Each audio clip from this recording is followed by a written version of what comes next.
on, everyone? It's Nina Infinity. Welcome to my channel on this Wednesday night where we are on Breaking the Narrative, and we're going to be breaking the narrative on the topic of pedophilia and the normalization of pedophilia. The media has come out today. The USA Today put out an article about pedophilia and what I feel like is basically normalizing the stigma behind the name, the title pedophilia, all of it, all of that kind of stuff. It's going to be a heavy topic. So I am joined tonight by comic relief, Chrissy Mayer. Hello. I'm here to make this fun somehow. Yay. Thanks for being here. Thank you for inviting me. And I'm so happy that Comics Division is here to keep us all from syncing up. Oh, God. Yeah, that's the reason I invited him. I invited him because he is a manly voice, of a logical voice, and I figured, we need a man's voice in here in this hen house, so we're not just all like cackling at each other back and forth. And yeah, you don't want this to be the view. Creating an echo chamber. So that's where we're at. I'm also joined by the lovely and beautiful. I mean, look at that curly hair. Brittany Venti. What's going on, Brittany? Thank you for the lovely introduction. Yeah, I'm here to rant about pedophiles and talk about how they belong in cages. So great. I'm so happy that you're here. Comics. I just introduced Brittany to you. Brittany, comics, Brittany again. Comics. Tell everyone where they can find you, who you are as a man on this panel. Well, you can find me on Twitter and YouTube, obviously, under Comics Division, where I talk about pop culture on occasion. And actually, oh, look, we have a special guest in the chat. Yeah, I was just about to say that. Yeah. Well, anyway, yeah, you can find me on my YouTube channel every Monday and Thursday where I stream, and of course I shit on Disney a lot. Yeah, good. We all do. Yeah, we all do. Brittany, do you want to tell everyone where they can find you, just in case they don't know? Yeah, on your dad's dick. Okay. Sorry. So on YouTube, Brittany Venti, and I'm also Brittany Venti on Twitter. I tweet sometimes, and I have an Instagram. I also have an Instagram called Brittany Wears. I have two. One Brittany Venti, then Brittany Wears, and I'm on TikTok, Brittany_Venti. Both her Instagrams, YouTube, all of it except for your weird Twitch or whatever you just said. That TikTok, you said TikTok. It's all T words. That's not in there, but everything else is. So in the description, Brittany's links are in there. So make sure you're subscribed and you're following her. Chrissy. Hold on. Vito just said that he said lying white women, the podcast. Wow. He just called me white and I didn't even speak yet. I can't believe he racially identified you. Yeah, I'm partially white. He also called Comics Division a white woman. Wow. Yeah. Well, which is crazy because whatever floats your boat, man. Comics, you finished your transition months ago, so I did. Yeah. Just not fair. This is hilarious already. Chrissy, tell everyone where they can find you. We start. Check out the Chrissy Mayer podcast. Check out the Wet Spot on Compound Media Mondays at 7:30 p.m. Eastern. I'm doing stand-up all over the country. I just recorded an album called Live from January 6th just last week, so I'll let you guys know as soon as you're able to pre-order. Really, really excited to put an album out this year. I'm so excited to hear it. It's going to be amazing. A lot of it's inappropriate. Oh, good. Are there any pedo jokes? No, but I think my second album is going to focus on that because I'm full of rage about it. I have a pedo joke. Oh, yeah? Please share. Fuck pedophiles. Unless you're a kid. Yeah. Okay, that was good. Yeah. Thank you. That was good. Vito said a pedophilic joke the other day, which I was just like, what the fuck? Like, and that was the first time that I kind of was like, who is this guy and why is he making don't even know pedo jokes? Like, I don't know. You still don't even, people in the chat are like, who is this guy? But yeah, the other day there was a topic completely unrelated It was something to do with Vixen being gay and Young Ripa. Shout out to Young Ripa, by the way. I love his content. Eric July put out a tweet about basically like tokenization and Vixen being gay now, blah, blah, blah. And then Vito happened to chime in and say, you're just a fragile black man and you don't get it and blah, blah, blah. So Vito always takes it to like sex and color for some reason, because I guess that's just, there's no other basis for the argument. So you just automatically go to like the lowest denominator of logic, which is the color of your skin or basically what's between your legs. That's all they see. That's it. That's all they see. And Vito made a weird joke because somebody made this kind of like response saying, is this you, to something that he had tweeted out like a while ago, I guess, about a 19-year-old being attracted to a 14-year-old. And he said, nah, my 12-year-old girlfriend hacked my account and posted that. And I was just like, what? Like, that's such a weird comment to make in the middle of all this. It's kind of like a red flag for me when people say stuff like this. So I just kind of like retweeted it. And I was like, ew, pedo jokes are not funny, creep. And then he responded with, white women don't know anything about humor, and then deleted his tweet. Which he happened to do again a lot this past week or week and a half, I guess, since he went on a giant tirade about how he likes to open up the conversation about pedophilia, saying, let's not. Since deleted tweet. Yeah. Why do people exert themselves having empathy for pedos, like active or inactive? There's so many other issues that people could worry about and be outspoken about, and they. But what about the inactive pedos? Yeah, this is the hill we're gonna die on. Inactive pedos. We need to have sympathy, which is like, what the fuck?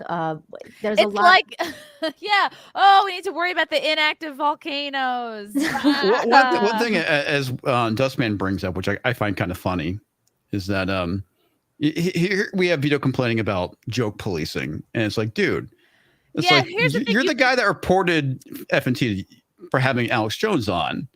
I mean, it's like, come on, dude, you want to talk. Come on, buddy. And not everything is a joke. Like, it's a joke if it's funny, and like that's the best way to stand behind your jokes, by deleting them. That's right. That's exactly what it is. It's definitely a joke.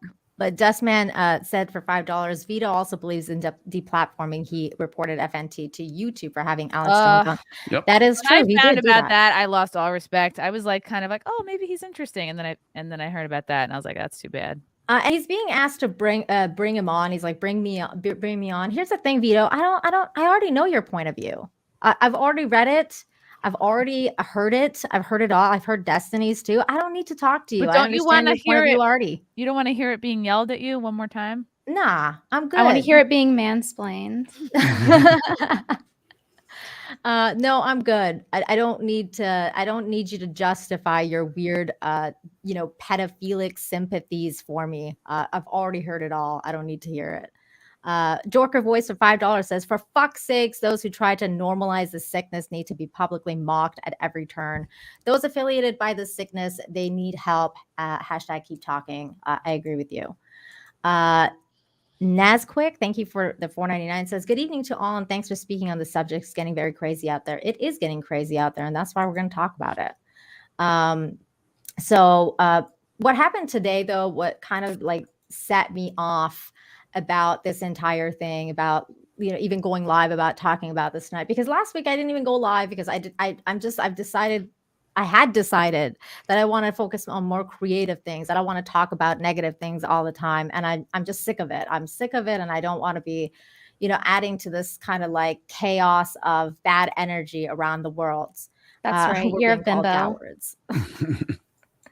Turn our brains off.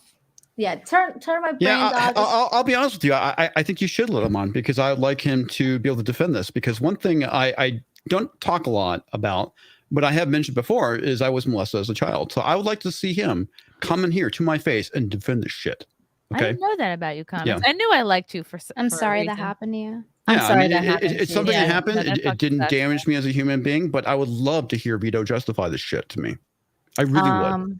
Yeah, and he may be. I think, and I'll give you a benefit of the doubt, Vito. I think you're just being edgy and a dipshit about it. Which no, you're more than welcome to do so, man. I honestly don't care. But at the end of the day, dude, it's like it's dumb. You know, if you're legit joking and nobody laughs, then the joke wasn't funny. True. Right. I think it's okay to joke police. If it's not think funny, it's okay you're to make under jokes about arrest. stuff. It's I like think you're it's- allowed to put out your stuff publicly, just like people are allowed to not like it publicly.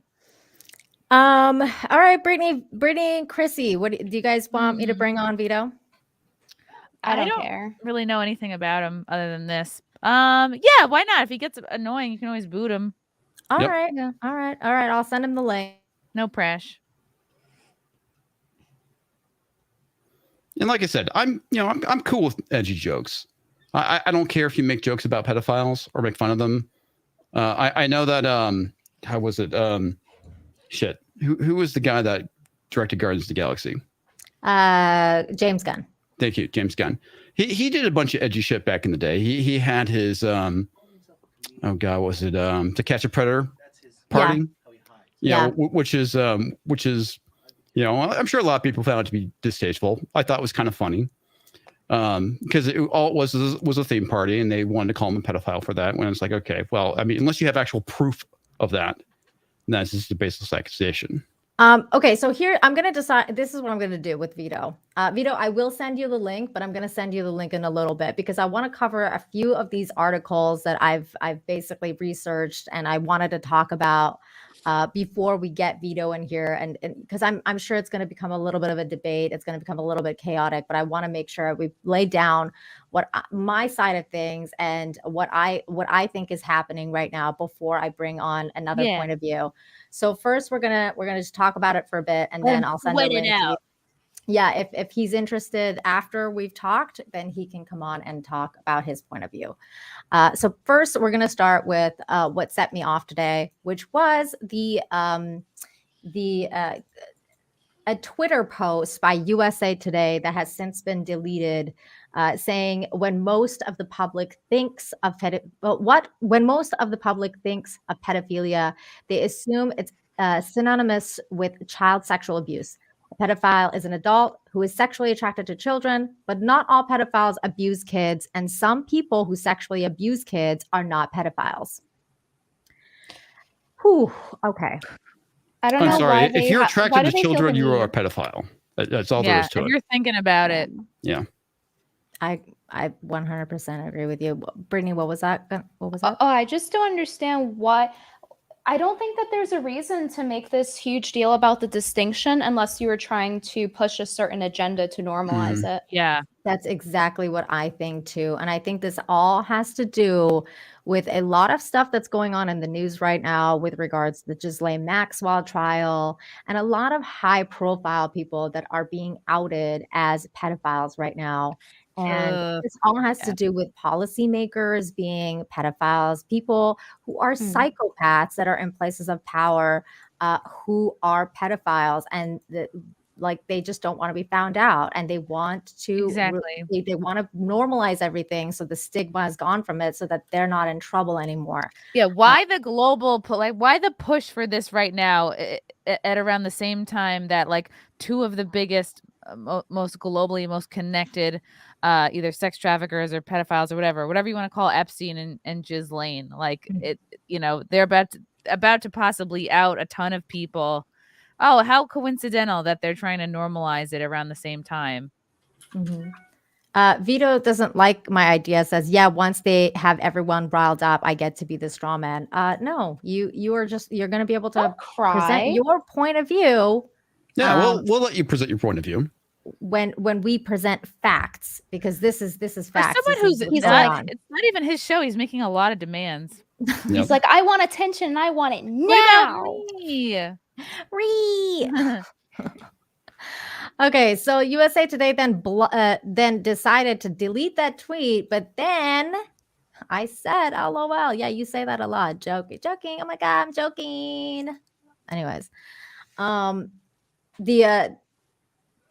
they removed the paywall behind their article because they were like, oh my God, you guys all misunderstood us. So we decided to delete that tweet and we removed the paywall so you can go read our article about pedophilia. So of course I did. And this was the article. The complicated research behind pedophilia. It's in the health and wellness section. I didn't even notice that it was in the health. Make a new section called the degenerate section. It's written by a woman, Aaliyah E. Dastager. Okay. Pedophilia is viewed as among the most horrifying social ills. It is. But scientists who study the sexual disorders say it's also among the most misunderstood. Let me talk about pedophilia and why it's actually not that bad, okay? And that's not a bad thing. It's like BuzzFeed all over again. And let me tell you why it's a good thing. Let me tell you why, Brittany. When most of the public thinks of pedophilia, they assume it's synonymous with child sexual abuse, a pervasive social problem that has exploded to crisis levels online. Yeah, with people like Vito being like, oh my God, it's okay, let's have sympathy. Researchers who study pedophilia say the term describes an attention, not an action, and using it interchangeably with abuse fuels misperceptions. The American Psychiatric Association Diagnostics and Statistical Manual on Mental Disorders said pedophilia is defined by recurrent, intense, sexually arousing fantasies, sexual urges, or behaviors involving sexual activity with a prepubescent child or children.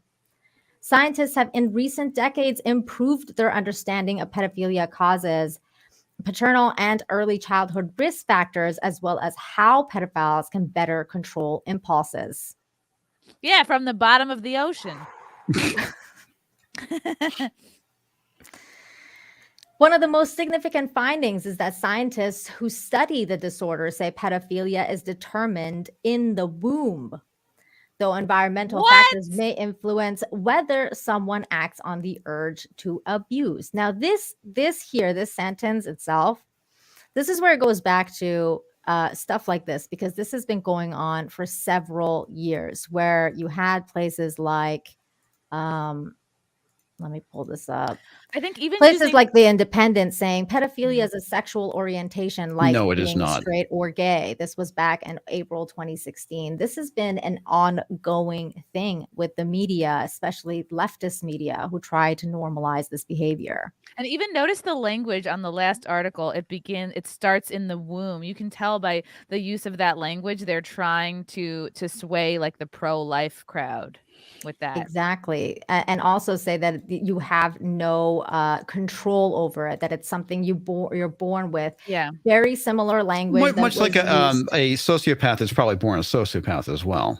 Exactly. And they actually go into that in this article. So we're going to keep reading it. But honestly, how many of them are there? Like, it's not so many that we all need to like, put our heads together and figure out how to like treat these people better. It's like, it's probably not that many. And it's like, I think just with like transgenderism, it's like, if we didn't fucking talk about it so much and glorify it so much, we wouldn't have these people who are like, in terms of mental illness, kind of teetering on the edge. They're probably like, oh yeah, this is a space where I can go. This is a group I can join to be accepted, validated, rather than like working on my fucking mental illness. And I feel like that's exactly what they're doing here. You're absolutely right. And we're going to get into that as well, because I have another article that talks about exactly what you're talking about, Chrissy.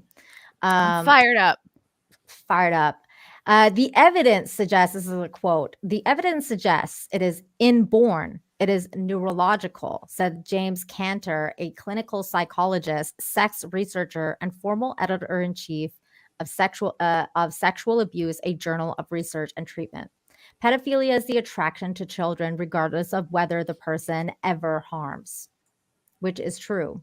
Pedophilia is the attraction of children, regardless of whether or not a person ever harms. That is true. That is correct. Not all people who sexually abuse children are pedophiles. I don't agree with this.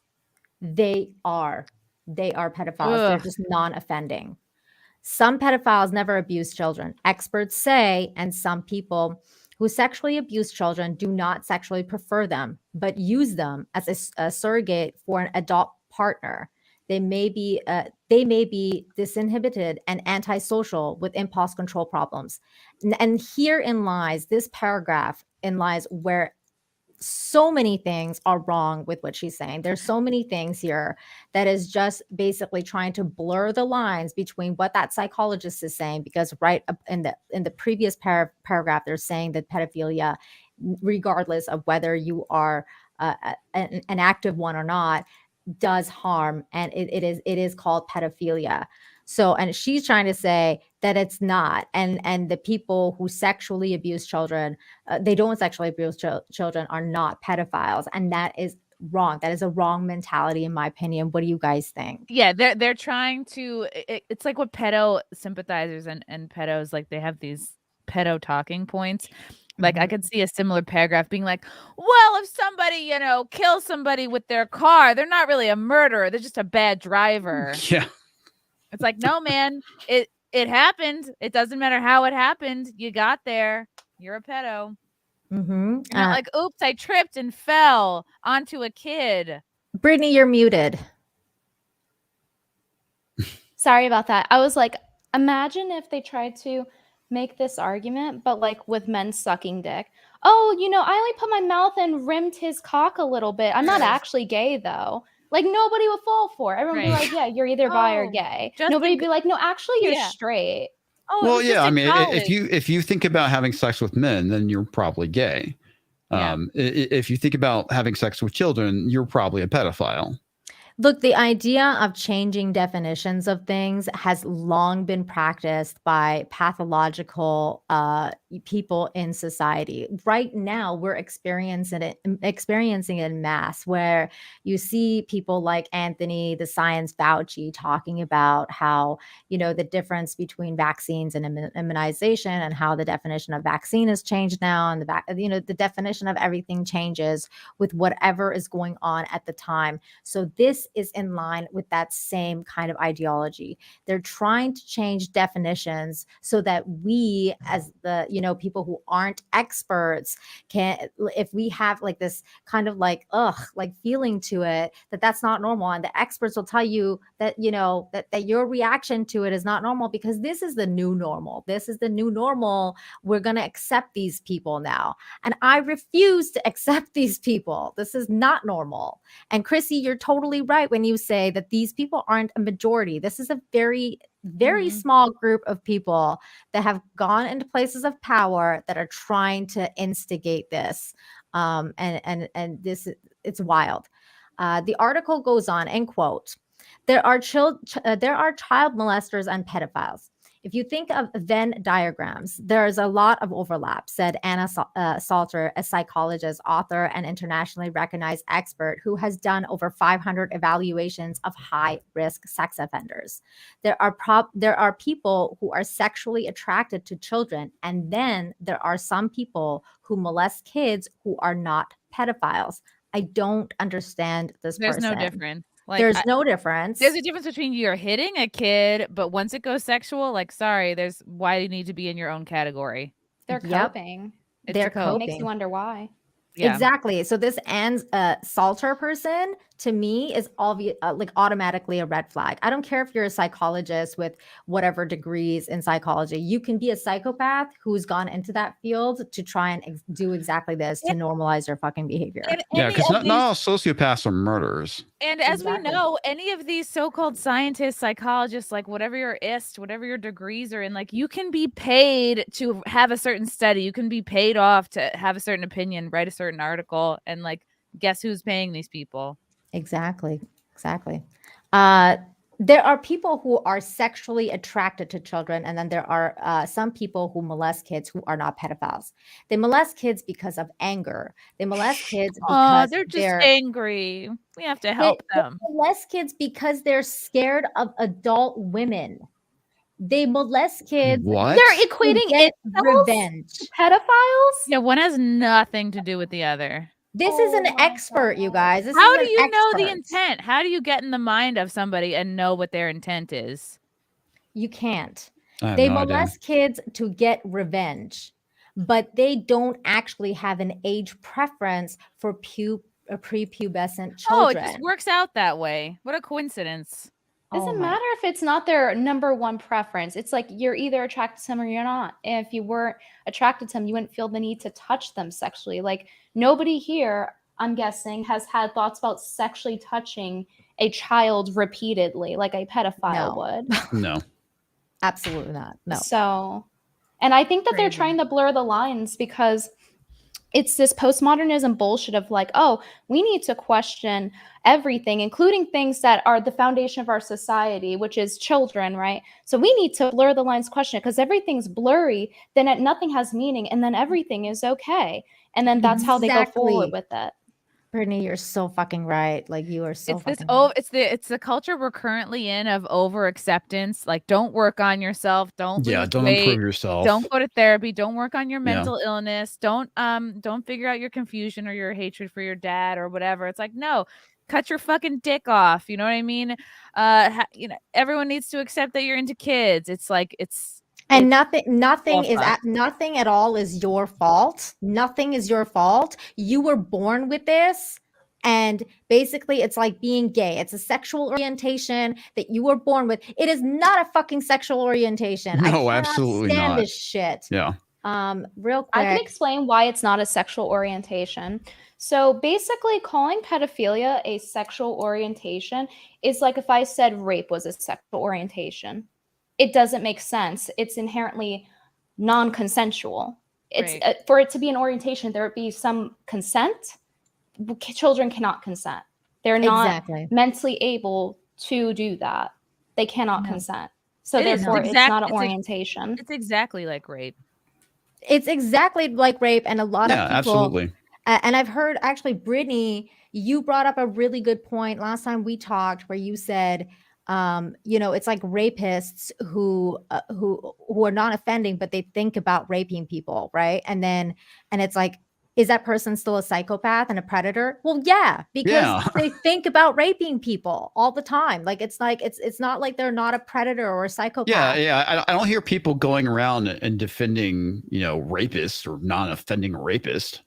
Well, maybe and you because that's stupid. Women about it. They would be fucking roasted alive for that shit. Yeah, but maybe Vito will take up that call too. Maybe. I used to see a therapist for a couple of years, like when my mom was like diagnosed with cancer, and like so I was like dealing with like a lot of that, and I had like mom and dad issues, whatever. Like, but it was interesting because I said to her, I was like, is there anybody you wouldn't take as a client, And she actually said pedophiles. So I was like, okay, when we think about like judgment and acceptance, maybe the only section I would budge on, it's like, all right, well, maybe therapists, like, you know what I mean? Like, I can understand, like, it's your personal choice. You just don't want to see certain people. And you know what? Like, I'm sure there are plenty of therapists who are willing to work with pedos. So, but I don't think the average person needs to work on their acceptance for pedos. It really should just be, you recognize it in yourself, you go get help.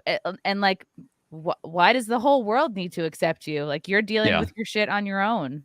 Exactly. The whole world doesn't need to accept you, and the people who are in that field will be best equipped to deal with you. And to be completely honest, my interpretation of it is, hell, if you really want help, go get chemically castrated. If that's what you really want to do, if you want to live in society and be a productive member of society without having these inclinations or whatever, go and ask to be chemically castrated.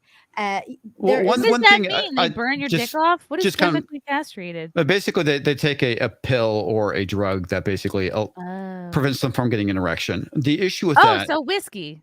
Yeah, whiskey. The issue with that is that there are some pedophiles that still offend using objects instead. Now, one thing, I don't know if, Vito, you have kids, but would you actually trust your kid being around a map that was openly, I'm a pedophile, or I'm a minor attracted person? Would you actually trust that person with your child? Yeah. That's my first question. Okay, well, keep that question in your mind for when I send. When you get here, man, I want you to answer that fucking question. Would you let that person coach your kids' little league? God. Real quick, heel versus baby phase as. Well, that's fair. As. Yes, he's so cute. He's got such a beautiful soul. Says for I 50 don't know what kind of money that is, but pounds. oh, I know it's real it's money. proper money. Yeah. Proper money. it's euro. Says this is a real serious topic that shouldn't be joked about. I just made jokes. I've made jokes. That's and then there's Brittany. That said, I just came here to perv over Brittany Venti. And now, for some reason, I need a cigarette. Deuces! Hashtag Friday Night Tights. I didn't know you smoked. Kind of like you more now. Oh yeah, I wanted to say the point about the raping women thing. You wouldn't. That's fine, Vito. I want you to answer while you're on streaming. I don't need you to answer it in the chat. When you get here, you can answer it. Save it up. So with the point with the touching women unconsensually is that when people are pedo sympathizers and they're trying to convince other people to be pedo sympathizers, I don't really understand their logic in the sense of like, oh, I'm going to see if they have sympathy for it. That's like if you went to women and you told them, why do you have some sympathy for rapists? Like, because women are usually the ones that are overpowered and we have the holes, you know, functionality-wise, biology. Not that men can't get unconsensually touched.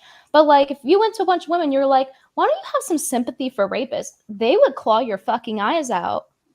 Like, you wouldn't go and do that. So I don't know why pedo sympathizers are doing this. And they're doing it to a group of people. It's even worse because this group of people, children, they don't have a voice. Like, we as adults have to speak up for them and defend them and their rights. You're so right. Yes. Yes to all of what you just said. So the article goes on. This is not something that people choose. Michael Seto, forensic research director at the Royal Ottawa Healthcare Group in Canada, said there is more neuroscientific knowledge of pedophilia than ever before. MRI's research is showing how sexual interests develop in the brain. I think as a field, we've accepted the idea that this is not something that people choose, Seto said. Seto said pedophilia is something people are born with, or at least have a predisposition to. Evidence shows that men are more likely to have pedophilia than women. This aligns with research showing men are more likely to have other paraphilias, including exhibitionism, voyeurism, and sadism. Men are more likely than women to commit criminal acts. I don't know about this because I believe men are more likely to get convicted of criminal acts.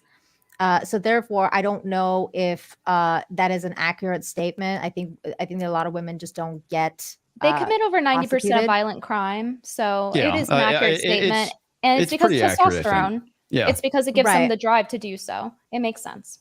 Okay, it's also true.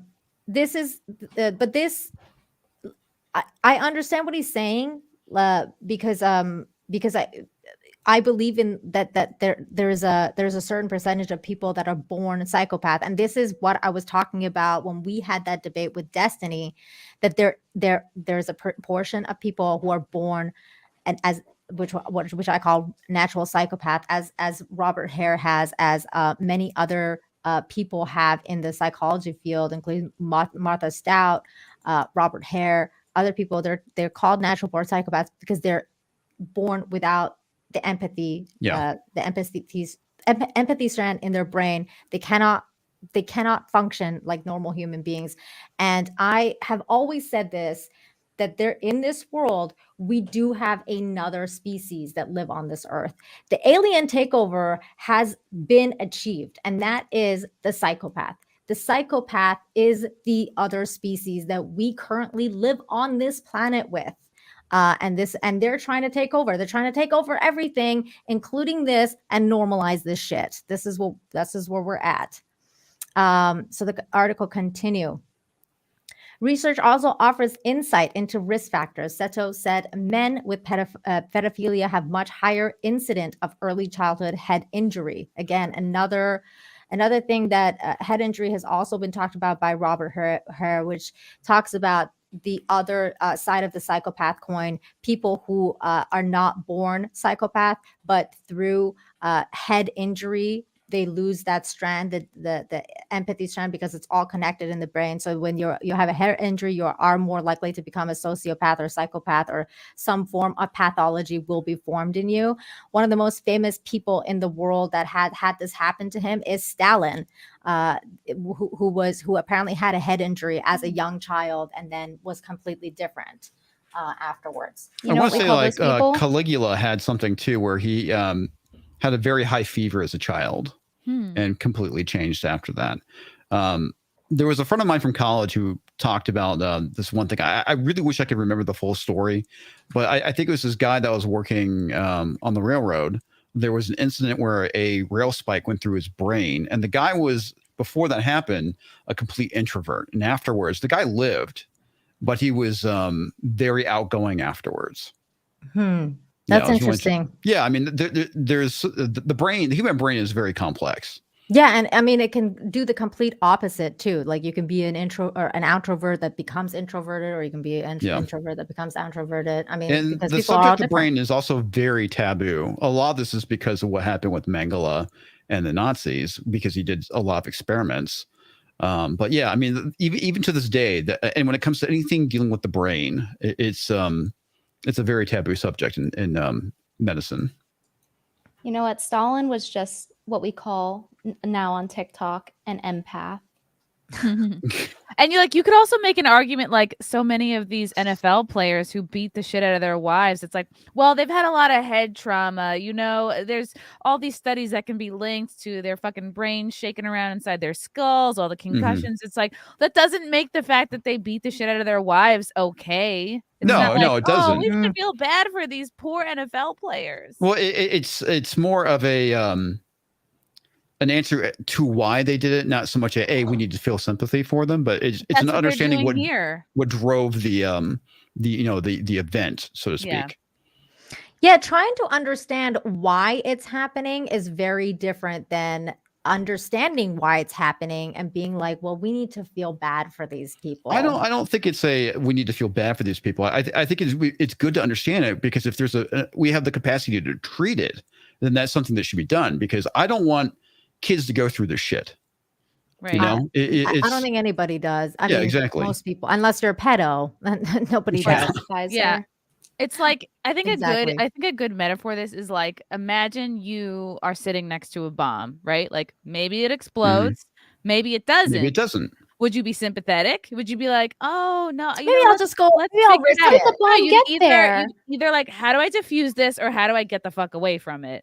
You're not going to try to sit there and figure it out. It's like, no, this is an obvious danger. And you're not going to put your kid next to a bomb.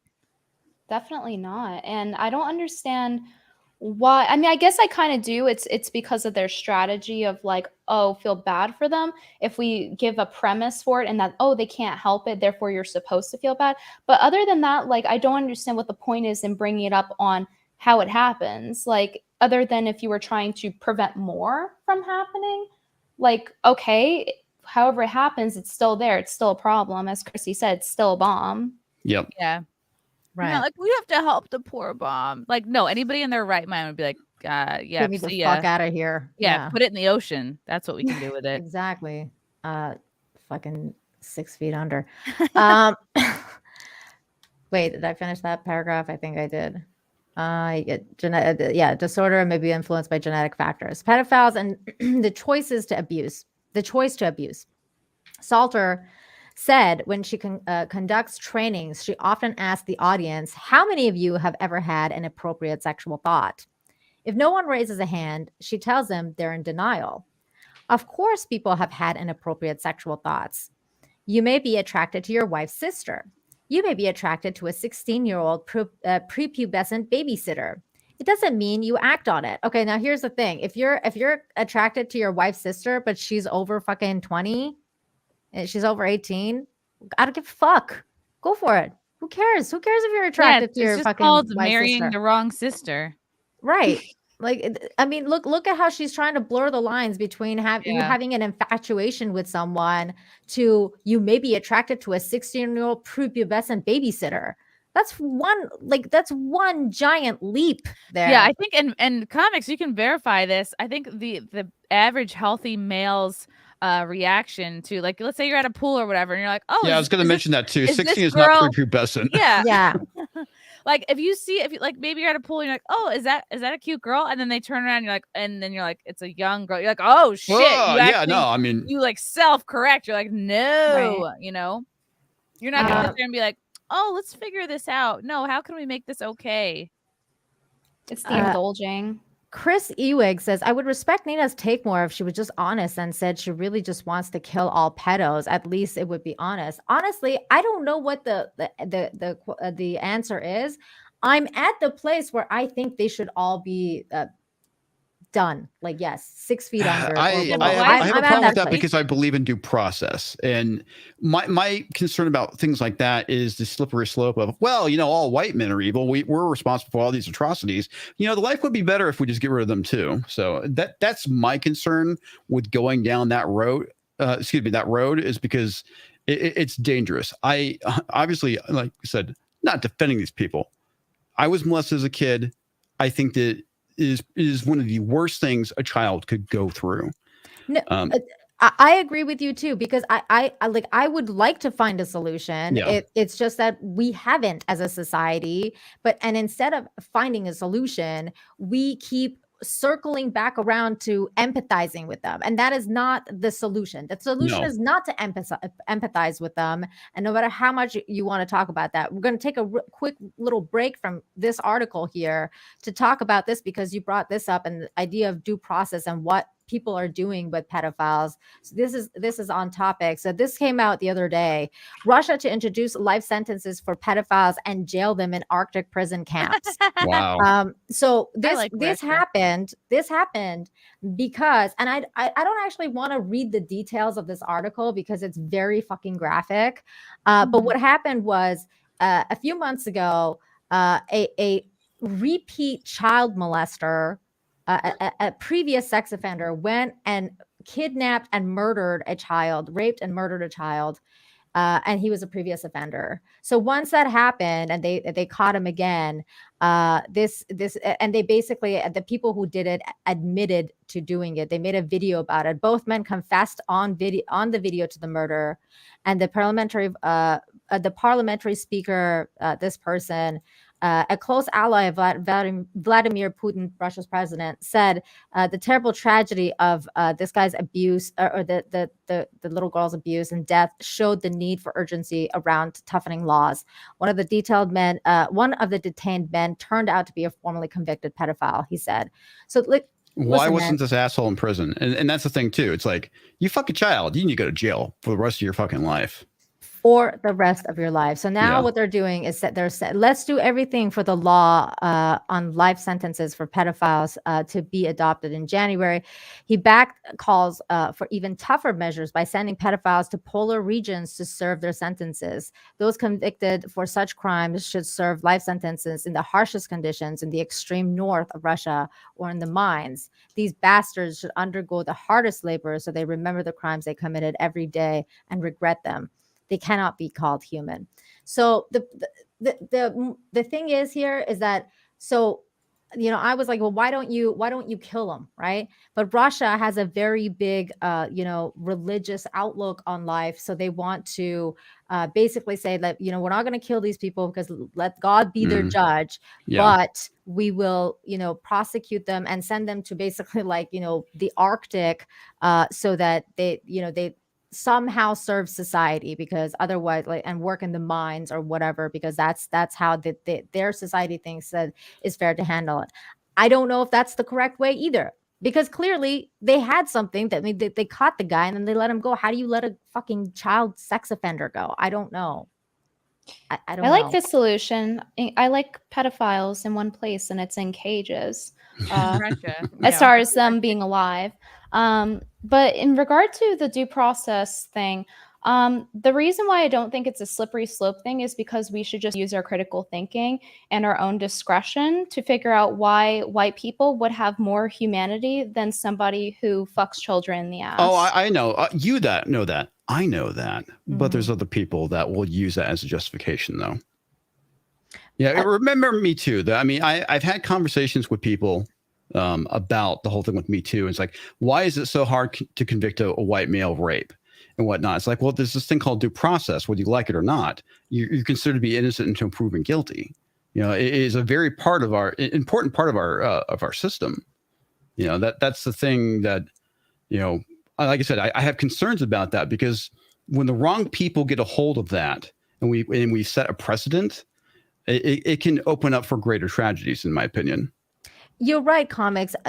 See, this is why this is such a difficult topic, though. No, it's a very difficult moral topic, for sure. It is, because I understand what you're saying, but that to me is kind of like, how do I say this? It's altruistic, because right now the criminal justice system is designed to protect predators. It's designed to protect criminals. So it is not what you're saying is good in theory, but this is why people get away with all sorts of fucked up shit. And you know, and to go back to even to you know, hammer this home, I saw this article the other day that it's insane, and it really shows why these things are happening and why people aren't being prosecuted to the fullest extent of the law. You have the secret CIA files say staffers committed sex crimes involving children. Declassified CIA Inspector General reports show pattern of abuse and repeated decisions by federal prosecutors to not to hold agency personnel accountable. The article goes on to say that over this came out, by the way, like when was it? December 1st, 2021. Oh, wow. Okay. Interesting. Over the past 14 years, the Central Intelligence Agency has secretly amassed credible evidence that at least 10 of its employees and contractors committed sexual crimes involving children. And think about it. They pursue positions of power. Exactly. They do this for a reason, and none of these people have been held accountable. Though most of these cases were referred to U.S. attorneys for prosecution, only one of the individuals was ever charged with the crime. Prosecutors sent the rest of these cases back to the CIA to handle internally, meaning few faced any consequences beyond possible loss of their job and security clearances. That marks a striking deviation from how sex crimes involve children have been handled at other federal agencies, such as the Department of Homeland Security and Drug Enforcement Administration. CIA insiders say the agency resists prosecution of its staff for fear the cases will be revealed. Wow. And so, of course, here's a question: how many people that are actually in power within, I guess, our government are potential pedophiles? And a lot of them are being exposed right now in the Ghislaine Maxwell trial. A lot of them are this way. Just recently, there was another case that dropped about the gymnast, the gymnast doctor who, basically molested all these gymnast women. And then it ended up that, all the girls came out and basically said that the FBI kept the information. They didn't even release it. So this is exactly what I'm talking about. So when you say there needs to be due process, sure, but that dude, and he did go to jail for that. He did go to jail. Yeah. But did the FBI, the people who kept information, for how long they did that? Probably not, because they're part of the government. No, they're with the government, and they're also in presence of power. These are the people who are hiding things. They know that this is where they can work, and they're not going to be outed, because once they get to a point where like they have too much valuable information, they know that they're good. Exactly. The revelations are contained in hundreds of internal agency reports obtained by BuzzFeed News through Freedom of Information Act lawsuits. One employee had sexual contact with a 2-year-old and 6-year-old. He was fired. Oh, God. A second employee purchased 3 sexually explicit videos of young girls filmed by their mothers. He resigned. A third employee estimated that. Whoa! Hey, hang on. Did they at least prosecute that guy? I mean, having pornographic material of children is illegal, flat out. Oh, but he resigned. He resigned, so that makes it all better then. Yeah, that's fine. Apparently, now he's president. Yeah. So much for due process. Well, that's the thing that's so frightening about this. I mean, when we talk about the whole thing with Ghislaine Maxwell, it's like she probably has a lot of dirt on people. Oh yeah. Oh yes. All over. And you know, and probably anyone anywhere from Clinton to maybe even possibly Trump too, because I know that he visited the island. Yeah, but there's a lot to state that Trump wasn't. He went to the island, but he didn't do anything because listen, with regards to Trump, if he had done anything, it would have been out. It would have been out already because they wanted that guy gone. One would absolutely hope. But then again, if you think about it, if there's a lot of people in government that are pedophiles, and Trump was one, Prince Andrew, and they basically went and outed him, he could potentially out the rest of them. True. That's also true. I mean, I'm not going to discount Trump. Maybe it's very possible. I don't know. These people are all sick. That's why they got Les Wexner out of Victoria's Secret, or out of I think Limited Brands, because he was basically like the head honcho financially of a lot of this. Well, and there's nothing to that. I know that makeover of like, oh, fat is sexy. It's like, no, it's not. You're just trying to get away from Les Wexner. I know that Gary has brought this up a couple times, and it's something that it never gets discussed. Is basically schools, predators, sexual predators, pedophiles, whatever in schools. Mm-hmm. That is something we very rarely hear about. Oh yes, and a lot of that I know that, as Gary's pointed out, is because of the it's not the school boards, the unions. The unions, thank you, the teachers' unions. Yeah, and the schools like to cover it up because it makes them look bad if they don't. Yeah, that's a big theme. So the third employee estimated that he had viewed up to 1,400 sexually abusive images of children while on agency assignments.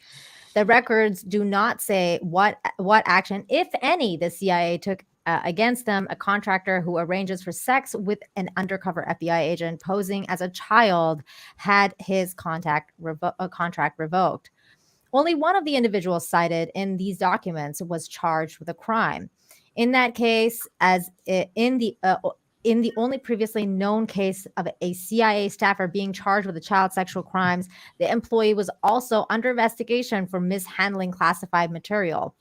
The CIA did not answer detailed questions, saying only that the agency takes all allegations of possible criminal misconduct committed by personnel seriously, blah, blah, blah, blah, blah, blah. So I'm going to link this article down below later so you guys can read it for yourself.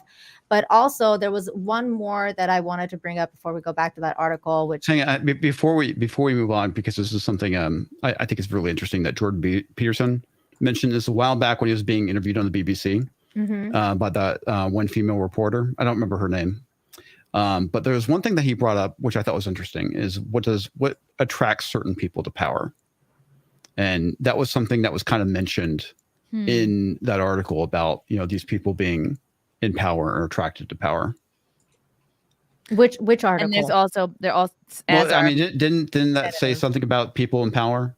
Yes, the original one that we're reading. We're gonna go back to that. Yeah. But before we do though, just real quick, this is another one that came up while I was doing research for this stream, that it's just appalling. These are the things that you see and you're like, well, no wonder nothing's being done about this, and they're just trying to normalize it. Berlin politicians knowingly sent children to live with pedophiles for decades. What the actual fuck? New reports revealed Berlin authorities orchestrated crackpot scheme to place foster children into the care of known pedophiles. A new report says dreamed up by the infamous pedo advocate supported by politicians. This was another one. And then there was this in connection with that as well, which reads, German nuns rented orphan boys to businessmen for gangbangs and orgies, suppressed reports seen by the media.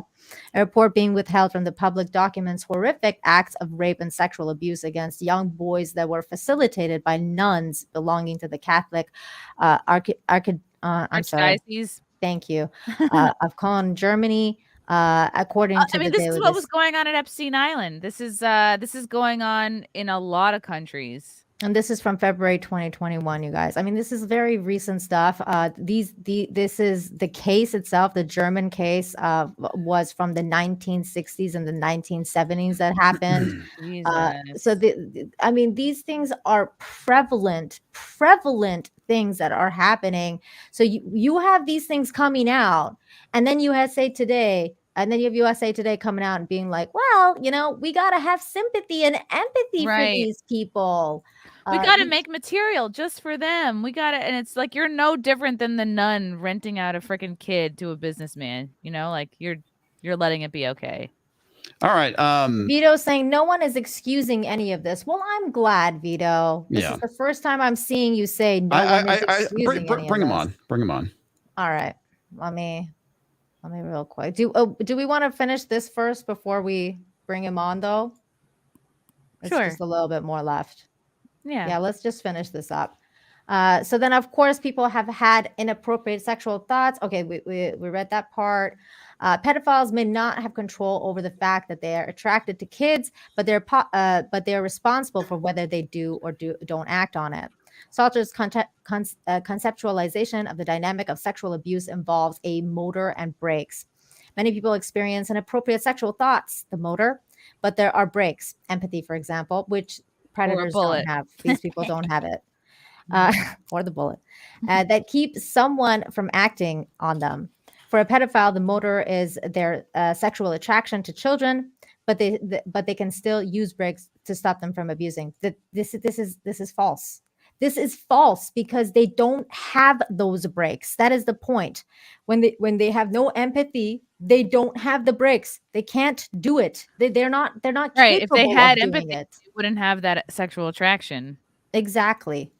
Salter said more research is needed to understand why some pedophiles do not act on their attraction, but her clinical observations suggest at least some pedophiles with bad brakes are raised in homes where they are mistreated or neglected. There's also a genetic component, as some pedophiles show psychopathic traits. Yeah, that's not a pedophile gene. That's like you're a psychopath. Exactly. You can go on to murder. You can go on to do many different things if you're a psychopath that's born without empathy. But I like the fact that she uses the word some here. There is also a genetic component, as some pedophiles show psychopathic traits. No, man, if you are attracted to kids, if you want to bang children, you have psychopathic traits. You are one. I'm afraid to tell you that, but this is just the way it is. Controversy over destigmatizing pedophilia. An academic, Old Dominion University in Norfolk, Virginia, who talked about the destigmatizing pedophilia and referred to pedophiles as minor attracted people. I think that's where the term MAP comes from, right? It is. That's where MAP comes from. Resigned in November following an outcry over the phrase. Alan Walker argued destigmatizing the attraction would allow more people to seek help and ultimately prevent child abuse. I don't agree with this. Why do we need to worry about destigmatization? It's like, if you're feeling that way, like, go find a therapist. Like, you don't need to. Okay, so I'm gonna. This is why I want to bring Vito on, because I want to see his reaction to this, and he's saying that there's stuff on there he wants to react to, but at the same time, based off of what she says, if we go the opposite direction, it's like, oh well, we need to destigmatize rape and rapist so they can get help. I mean, would anyone and also that? Murderers while we're at it? Murder animals. Yeah, we need to feel for these people. I just sent Vito the link, so he's going to be joining us soon. Let me just quickly finish. So I want to know what his reaction to this is. We're going to finish this article. It's got a couple more paragraphs, and then I'm going to read through some super chats, and we'll bring Vito in. Let me see. There is a growing support in the field for a Walker's point of view. While Cantor said there's no treatment that can turn pedophiles into non-pedophiles, pedophiles can be taught self-control and compensatory strategies, which he said is more likely if they're under the care of a professional. He argues that pedophiles need to be able to access therapy, which can be difficult since those afflicted may be ashamed to seek help or worried about being reported to the authorities if they do. where do you want the person? Therapy is where he should be going. And all we've done is make it very, very difficult for pedophiles to get that, Cantor said, which to me is insane. It makes the problem worse. Salter said, while pedophiles do not choose their attraction, she does not believe those who offend are being punished unfairly. Treatment should be encouraged, but without minimizing the impact abuse has on victims' lives. It's a choice. Get it. Like, I'm sorry to interrupt, but I just don't get it. Like, they're saying their point in destigmatizing it is so that they can go get help. What is stopping them from just going and getting help? Like, the therapists aren't going to be like, there's therapists or psychologists as well that specialize in this. You could just go to them. Yeah, it's about the individual. Like, everyone's destigmatized being gay, yet you could still feel ashamed to be gay. It's like, well, that's ultimately up to the individual to deal with their own shit. Well, and that's what this article is doing, and that's what that specific psychologist was doing, is trying to blurry those lines where, oh, let's have sympathy for them because they're scared that somebody might call the police on them or report them or put them on a list or whatever if they go. Well, I mean, there's certain things that are illegal. Obviously, possessing child pornography is one of them. I mean, you go to jail for that. Who's discouraging them from going to therapy, though? That's not discouraging them from going to therapy. If you have not done anything, if you've not committed a crime, obviously you're not going to go to jail, and you're free to go seek your therapy. And like, if you're, but that doesn't mean we should normalize this and say, it's okay to be a pedophile. No, it's not. It is not. Let me quickly finish this last paragraph. It's a choice to act on child molestation, she added. She said, we don't need to say offending isn't so bad. It really isn't your fault. You really couldn't control it. You are a victim of punitive society. We need to say offending is devastating. It damages the lives of victims. It damages your life. You can learn to control yourself. You have the capacity to do better. They don't. This is the thing that I'm stuck at, because this person keeps saying that they have the capability to do it, but they don't. I feel like these conversations get so circular because I think until we actually have an actual pedophile on, it's hard for us to know like what's inside the mind of a pedophile. It's hard for us to know if they have the capacity to do better or not, which is why I think we should bring Vito on. All right. Well, here he is. Hi, Vito. That was an excellent fucking joke. That was good. I was like, I really hope this is going where I think it's going, and it did, and I was glad to hear it. Hi, everybody. How are we? You don't look like drunk enough. I don't look I don't look like a big. I can get there sometimes. Now, first, I want to apologize, obviously, to all the beautiful white women here having some fun. I'm a white guy. Why would I? You do realize that all me and Brittany one are of not white. Yeah, all one of them. Who's not white? Me and Brittany are not white. Tell me. Well, my skin color is white. Okay. Are you a Latinx? I'm Persian. Does that count as Latinx? Do you have mutant powers? Damn it. I'm Brittany? a sister. Brittany's you gotta. Oh, you're black. Yeah, darky. Well, you can't say that. Okay. Wow. So we're talking about a lot of things today. Yeah, we are. But Vito, can you just hang on for a second? I'm gonna shoot some of these super chats real quick before we head into to what you have to say. So here we go. Thank you so much for everybody for your support. Please smash the like, share the stream, all that stuff.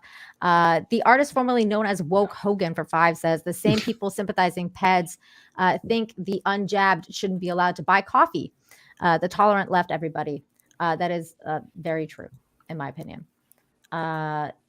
Dave Gumbles for 5 says, what's an inactive? Because if you're inactive but a customer of the content, then you're still contributing to abuse and trafficking of kids.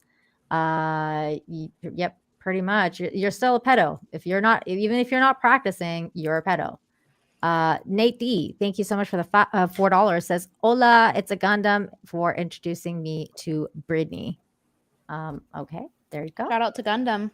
Woo! Gundam. Yeah. The artist formerly known as Woke Hogan for another 5 says 5 years ago's conspiracies are today's news. WikiLeaks was right. True. Julian Assange walked so James O'Keefe could fly. Definitely true. Really didn't like that Trump didn't pardon him. Matthew Hammond for $4.99. Thank you so much. Says Frank sent me over here while I was watching Simpcast. Aw, that's so nice. Thank you. Dustman Norwich for 5 says Joe Neerman predicted this born this way argument a few years ago. One of Rekida's daytime streams. Oh, that's interesting. I'll have to track that down. Love Nick Rekieta. Michael Daichi for 5 says same old playbook. The PDS tries to attract themselves, or the pedos try to attach themselves to the early gay rights movement in the 1970s. Just another orientation. After all, vile BS. 100% agree with you. Joker Voice for 5, thank you so much, says those who sympathize with this form of sickness are under the stupid notion that all people are inherently good, wrong, evil is evil. Call it out. I am calling it out. I'm fucking over it. Mizit Wizard, thank you so much for the 5. Wizard. Mizzy Wizard.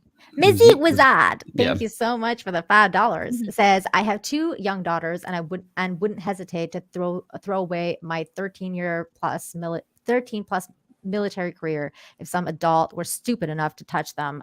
Thank you for your service, and do it if somebody did that. 200 Watt Studios for 2 says I just came to say that SoCal just had an earthquake. Oh shit! Oh wow! I'm in SoCal. I didn't feel nothing. Way to shake things up. Must have been somewhere other part of the state. Yeah, so California is really big, and they always have earthquakes in some part or another. Yeah, it's a lot of that. A Zero Rewind for 5. Thank you so much. Says the article is a massive psyop. I think so. Mid-tier Alpha for $4.99 says taboo develop for a reason. Destroying them has predictable results. Telling dark, dirty jokes in public is for attention. There is no virtue to it. Yep. Yeah, Vito. Oh, I'm sorry. I wasn't paying attention. Taboos are bad? I shouldn't tell really bad weird jokes are bad.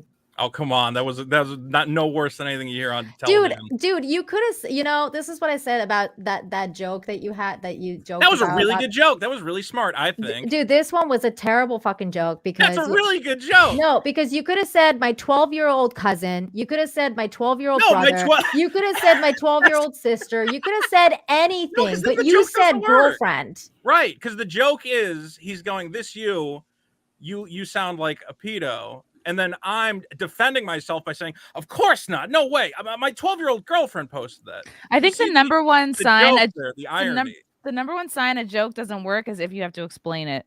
But I don't have to explain it. That joke is great. You get it. But you just had to explain it. No, I know you get it. You don't get it. Well, I'm not going to say you understand all jokes. I think it's not about understanding. It's either you laugh or you don't. And Chrissy, if you don't laugh, do you not understand the premise of that joke? If you don't laugh, it's not a good joke. That's all. It doesn't have to be. You're reading it out of context on a stream. I think people laughed. I think you're making assumptions. But then you went and deleted it, which also puts another assumption. My jokes are bad, or what is this? What are we talking about? You don't like my jokes? No, I'm talking about that you make pedophilic jokes and you make light of the issue and you try to normalize it, which is weird. It's a weird thing to do. It's a weird thing to want to be known for. So that is what, I think Vito just wants to do anything that's going to get him attention. I don't think he particularly cares about any of the things he does. I think it's, from my observation, it's just whatever is going to get him the most clicks or views or attention. I'd argue that's actually very incorrect. I think part of the reason that I have, people have that interpretation of me is that I'm not one of these guys who kind of picks a right side, a left side. I like some ideas from the right. I like some ideas from the left. And unfortunately, because I don't fall into either of those camps very well, I'll have a lot of right-wing followers. I'll say something lefty. Oh, yeah, fuck this guy, whatever. Then I'll have a bunch of left-wing followers. I say something kind of to the right, and they go, fuck this guy. So that's kind of where I land. But I would argue that I am very honest about the points I bring up. It just always people think I'm flip-flopping because of this idea that we're in these camps that all have to ideologically agree at all points. And I categorically reject left, right, center. I don't believe in directions. Well, I would have liked to believe okay, that I want to interject everybody... something. I kind of get that, Vito, because I'm a centrist as well. Because I even reject the idea of centrist. I get called by my conservative parents a liberal and a conservative by my liberal wife. So yeah, there is that. But I mean, and I get it. You're trying to be edgy, dude. But you have to know that there's a lot of people out there that aren't going to find that joke funny. I don't think that joke is any edgier than anything I see on network television. Again, I watch Family Guy. There's a major character who's a creepy old man who keeps trying to have sex with Chris. Like, then go be a writer for Family Guy. Oh, I mean, if they'll have me. Are you saying Family Guy is edgy? I think Family Guy is pretty tame. I just wouldn't compare yourself to like a funny show like Family Guy. I'm saying the content of the joke. Why is my joke more offensive than an old man who runs around trying to touch kids? Offensive is fine. You can joke about anything, but it has to be funny. So personally, we're having two conversations. One of which is I'm funny, and I'm totally okay with you not finding me funny. The other one is, well, how could you make these edgy jokes? Clearly, you're trying to offend. And the argument I would make is nothing I say is more edgy, again, than stuff I see on network television. There's a SNL skit where The Rock plays the most evil inventor in the world. He invents a child molesting robot. And I don't think any joke I've ever told is as edgy as that sketch, which again aired on network television. I think part of the issue with that is that Family Guy is a cartoon that's on TV. You know, your Twitter account is basically cartoons can get away with a lot. You are a person on Twitter, and people are probably going to not interpret that as you trying to make a joke. Exactly. I didn't know who you were. I had no idea who you were. I just see this weird tweet where you can't put any, you can't put any tone. You can't put any like kind of thing on it. And then you come across as that. And then later, a few days later, you start that whole thread about being a pedo sympathizer. And I was like, of course, this guy is going to make this joke. But before we get into that, Brittany, you were going to say something and you got interrupted several times. So sorry. Please. Oh, personally, what I found offensive wasn't even the joke. It was Vito spamming in chat how pedophiles are human. How could somebody be human when they have no humanity? Wait, and why should I empathize with them? Which chat did I spam that in? You were talking about how we should sympathize with them. Not in this chat. And you were calling them humans and how they have capacity to have empathy. You were strongly insinuating that they were humans, and I just disagree. I think the point of humanity, I think in order to be a human, you need to have humanity. Let's not go to my tweets. Let's stay on this topic real quick. We'll get to the tweet. Okay, so you're coming at this from the perspective that pedophiles are not human, correct? Yes. Okay. Yes. Who on the panel is saying this? Can I get a show of? What do you mean hands? by not human? They don't have humanity. Well, I want to know. They lack humanity? Yeah, for sure. I would say there's a lack of humanity, but obviously they're Homo sapiens. I want to know if you think that they deserve basic human rights. Let's say the right against unnecessary torture, against just any basic. Why would they be tortured? Liberty. Offending or non-offending? Let's go with non-offending. Well, that's another question I had. Can we recognize the difference between non-offending and offending? And I not if they don't tell us. Well, we'll go. So it seems like the point of all of this is to get pedophiles comfortable opening up about their like sexual urges, right? Like that seems to be what all these articles want to be pointing to. Like, well, we need to get them to be comfortable enough. It's like to come out and out themselves. They have to be okay to out themselves so they can get therapy so that they can't offend, right? And I just don't feel like that's how they think. Well, I don't agree with that assertion. I don't think the point of this is to have people come out loud and proud and put, map in their profile and I'm a kid toucher or whatever else. I think this is more about communicating to those people. Listen, we as society have looked into this subject. We've done research and we understand that you have a medical condition. We understand that you didn't wake up in the morning and say, I want to be a criminal and I want to hurt people. Something happened. Maybe you were dropped on your head. Maybe you were abused as a child, but something has happened that frankly, I hate to say it, is probably not your fault. Okay. You have a mental condition. And I like to believe that people with a mental condition. What's the point pointing that out? Well, the point in pointing, what do you mean? What's the point in pointing that out? Why are you pointing that out that they can't help it? Like, why should I care? I think the result's the same. Well, this is not being feel better about it. This is not being communicated. Did he freeze? Yeah, it sounds like he froze. Sounds like his computer is heckling him. Seems like his computer isn't. Hello, test one. Am I good? Okay, yeah, you're there. You're back now. Yeah, what I was trying to say is we're trying to communicate to these people that, listen, you have a condition. Society understands that you have a condition, and we want you to know that there is help out there that you can get. Now, I know some of you are saying, well, they already know that, and there's already therapists out there for them. I make the argument that if somebody came to me let's say a friend, a family member, who knows, someone, and they confide to me, they go, listen, I've been suffering with this mental ailment, and for some reason I feel this inexplicable urge towards children.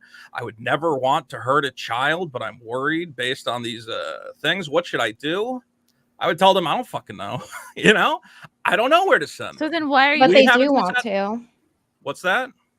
But they do want to, because they're inherently attracted to children and have sexual thoughts and urges, which is the problem, the urges. And to say that, to equate this on the same level, it's like, oh, you know, if somebody had rape urges, it's like, yeah, so that's inherently predatory and that is harmful. And you were in chat talking about how we should sympathize with them. And I feel like that should be kind of like the main topic here. Well, and it's like, why are you constantly, sorry, one more thing. And why are you constantly trying to say like, oh, they can't help it and we should sympathize with them? Well, when I say they can't help it, I mean that they have urges that are frankly often beyond their control. And that's why they have found. How do you know? And what's your point in bringing that up? Tell me, why do you keep bringing that up? The point in bringing that up is to try and communicate to those people that we want you to be able to seek help. We don't want you to come out loud and proud and say, hey, this, and again, that's part of why I wanted to come on here, is that these topics, pedophilia is not a sexual orientation. Absolutely. I agree with you. I think in the thumbnail, it says pedophile is not normal. Of course, that I think all three of the people you got on the left of that thumbnail would agree with you. Pedophile is not normal. It's an abnormality in the brain. And we ultimately want to find strategies that we think will result in less child abuse. Now, our disagreement is on the best way to do that. My argument is, and based on research I've seen, that currently there are non-offending pedophiles who are unaware of how to seek treatment. They're afraid of seeking treatment because they're world they'll be outed. And they see the way the society views their illness, and they go, you know what? I'm not even going to take a risk on finding treatment because I might reach out to a psychologist and they might say, this guy's scum of the earth. I'm going to tell everybody in his neighborhood what's wrong with him. So that's the argument we're having is, well, what do we want to do? Do we go, listen, we don't like you guys, but we want to get you help? Or we just say, yeah, fuck you and kill yourself? Which is the more productive scenario? I'm arguing for the former, and you're welcome to argue for the latter. But there's nothing stopping current pedos from going and finding therapy. I think like a mass cultural push for acceptance, or we need to call them maps, or we need to get into the mind of one, or we need to do all this research. It's like, at the end of the day, none of that affects a dude finding a therapist. Well, let me give you an example. At a previous time in the world, if you told somebody, hey, I'm seeing a psychiatrist, hey, I take antipsychotic pills, I have this disorder, whatever else, people would go, my God, I'm friends with a madman. This man is loony. I cannot possibly associate or know this individual or love this individual. And for a long time, there was a huge stigma around mental illness, where people who had mental illness either A, did not seek treatment because they were worried of being labeled insane and thrown in the loony bin, or B, they did it without getting the best help they could because the treatments were hard to find. They didn't know how to seek them out, etc. So when we talk about we want to have this empathy and not normal, I don't like the word normalize because that doesn't really mean anything, but just accept that this mental illness exists and there are better strategies towards addressing it than just the current, you guys are scum and fuck you. I don't think we're getting the results we want. I'm happy to hear what your guys' solutions are, and I assume it's to line them up against the wall and shoot them in the head, but I think that's not going to get the results you want either. I think you're essentially equating other mental illnesses like depression and anxiety to people who are inherently predatory and have the urge to harm children. And I don't think that's right to put it on the same playing field of, oh, well, this was stigmatized, so just like that, we have to destigmatize pedophilia. Because by sympathizing with them, like how you're doing, which you've said in chat that you sympathize with them, that they deserve empathy, you are normalizing it. And what does that do? That incentivizes it. And when you normalize it, they're going to come out of the woodwork. And you know what's going to happen? They're not going to get lined up against the wall and shot, be like, oh, we found them, guys.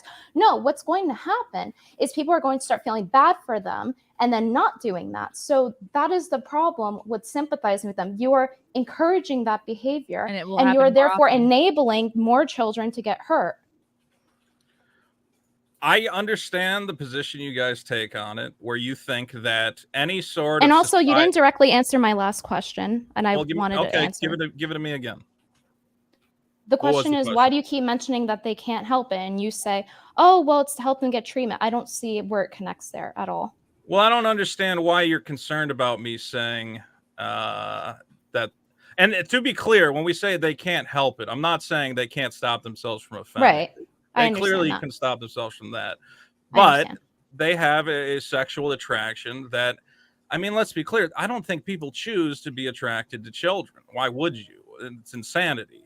This is something that enters their mind. And I would argue that most of these people would much prefer to have a normal human sexuality. People want to be normal. People don't want to live with this incredible fear that they might hurt something. I disagree, Vito, and that's where we have that disagreement, because I believe that the ones that are truly psychopaths, they're natural born psychopaths, or ones that have had brain injury, like that article was referring to, who basically no longer feel empathy the way normal people do. They do not have the capability to feel empathy or anything, in fact, for anybody, let alone like children. Like this is why they prey on them. And what you're saying is that you are projecting your own humanity onto them, and you can't. And that's the thing. You can't throw pearls and swines. It's just not going to work. And that's where we have a different the difference in opinion, because you really do think that they are capable of empathy and change and whatever else. I don't think they are. Someone who has the urge to fuck a child in the ass doesn't have empathy. Just like how someone who has the urge to rape a woman, rape a man, if you will, have sex with them brutally against their consent, they don't have humanity. They don't have empathy. That's why they have those urges. And I would disagree with that. And entirely. Also, you didn't answer my question once again. And it's getting really frustrating. And to answer what you asked, you're asking why I bring it up, because and you said, why am I so concerned about it? I'm concerned about it because I think you're bringing it up to push an agenda to make us feel bad for them. Because as you've said over and over in chat, that we should be empathetic towards them and sympathize with them. And I think that pedo sympathizers should serve the same fate that pedos should, because they are enabling it and enabling children to get hurt and fucked in the ass. I'll get straight to the heart of it. I bring it up because I think this is a strategy to prevent child abuse. I think that this will ultimately lead to more people entering treatment programs and result in less harm coming to children. But what is preventing pedos from going to treatment right now? Why do we need normalization? Like, why does everybody need to pat them on the back? I think I explained that there is a great social stigma that they feel that makes them think they should feel stigma. That's the thing, Vito. Yeah, they should. They absolutely should. Yes. This stigma that you're trying to get rid of is abhorrent. They should feel stigmatized. They should feel different, because they are different, and they should live with that difference for the rest of their lives. There is no helping them. And if they want to be helped, they can go. They can go to them. Just like what Brittany's saying. Absolutely. They have the option to go to therapy and do all that kind of stuff. We as normal people don't need to know about it. We don't care. The only way that we find out about it is if they act on those urges. And then we find out when somebody finds out, oh, my kid got molested by their uncle. And then it's too late. Then it's like, it's too fucking late, man. It's too late to feel bad. It's too late to be like, and I just like, my point is like, what is keeping like pedos or MAPs from going to therapy right now? Because you could make a case though, there's stigma still for going to any therapist for any reason. Well, too fucking bad. Got to deal with your shit, and don't leave it up to society to accept you and give you a big warm hug and say it's okay in order for you to get your act together. So Brittany, did he answer your question? What was the question? Can you repeat it? My question was, why does he keep bringing up that they can't help it? And his answer keeps circling around it saying, oh, well, it's to help them get treatment. But that doesn't really answer the question. And I think it's, in my opinion, pretty obvious, considering that he's explicitly said to be sympathetic toward them and empathetic in this chat to this podcast. I think it's pretty obvious why he's saying it. It's just like when we were reading the article. Why are they constantly talking about they can't help it? It's because it's a way to encourage sympathy and empathy with it, which leads to destruction. And more abuse. Yeah. Hold on. So you agree that it's to try and lead towards sympathy? That's what you just think said. when you're trying to preface it as, oh, they can't help it, you are trying to persuade people into being sympathetic and empathetic with them. And I don't even have to say that as from a point of view of critical thinking. I say that from a point of view of literally watching you in chat talking about how we need to have humanity for people who have no humanity. I don't show empathy toward humans who have no humanity and want to fuck children in the ass brutally. That's quite a way of putting it. I don't have any sympathy for anyone. That's the reality of it. Why? Wait. Why does that make? Yeah. Why do you laugh that uncomfortable? Yeah. Like, why are you saying, "Whoa, that's a harsh"? He's talking about the nice pedophiles. He's talking about this is the harshest topic. Period. The pedophiles who just like to cuddle. That's what he wants to focus on. Okay, sure. Why are you downplaying it? Why?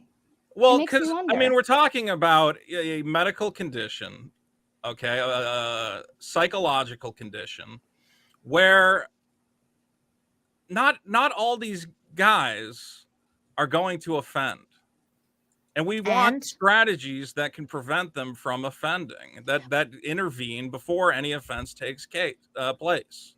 But why does this have to be everybody's problem? Like, this is such a small percentage of people. Why do regular people with regular fucking problems need to see articles about like getting into the mind of a pedo and why we should all accept them? It's like, no, that should be out of the fucking public conversation. Just like you could be a person who has the desire to microwave cats, but most people don't need to fucking learn about that shit. You know what I mean? Like, it's up to the individual.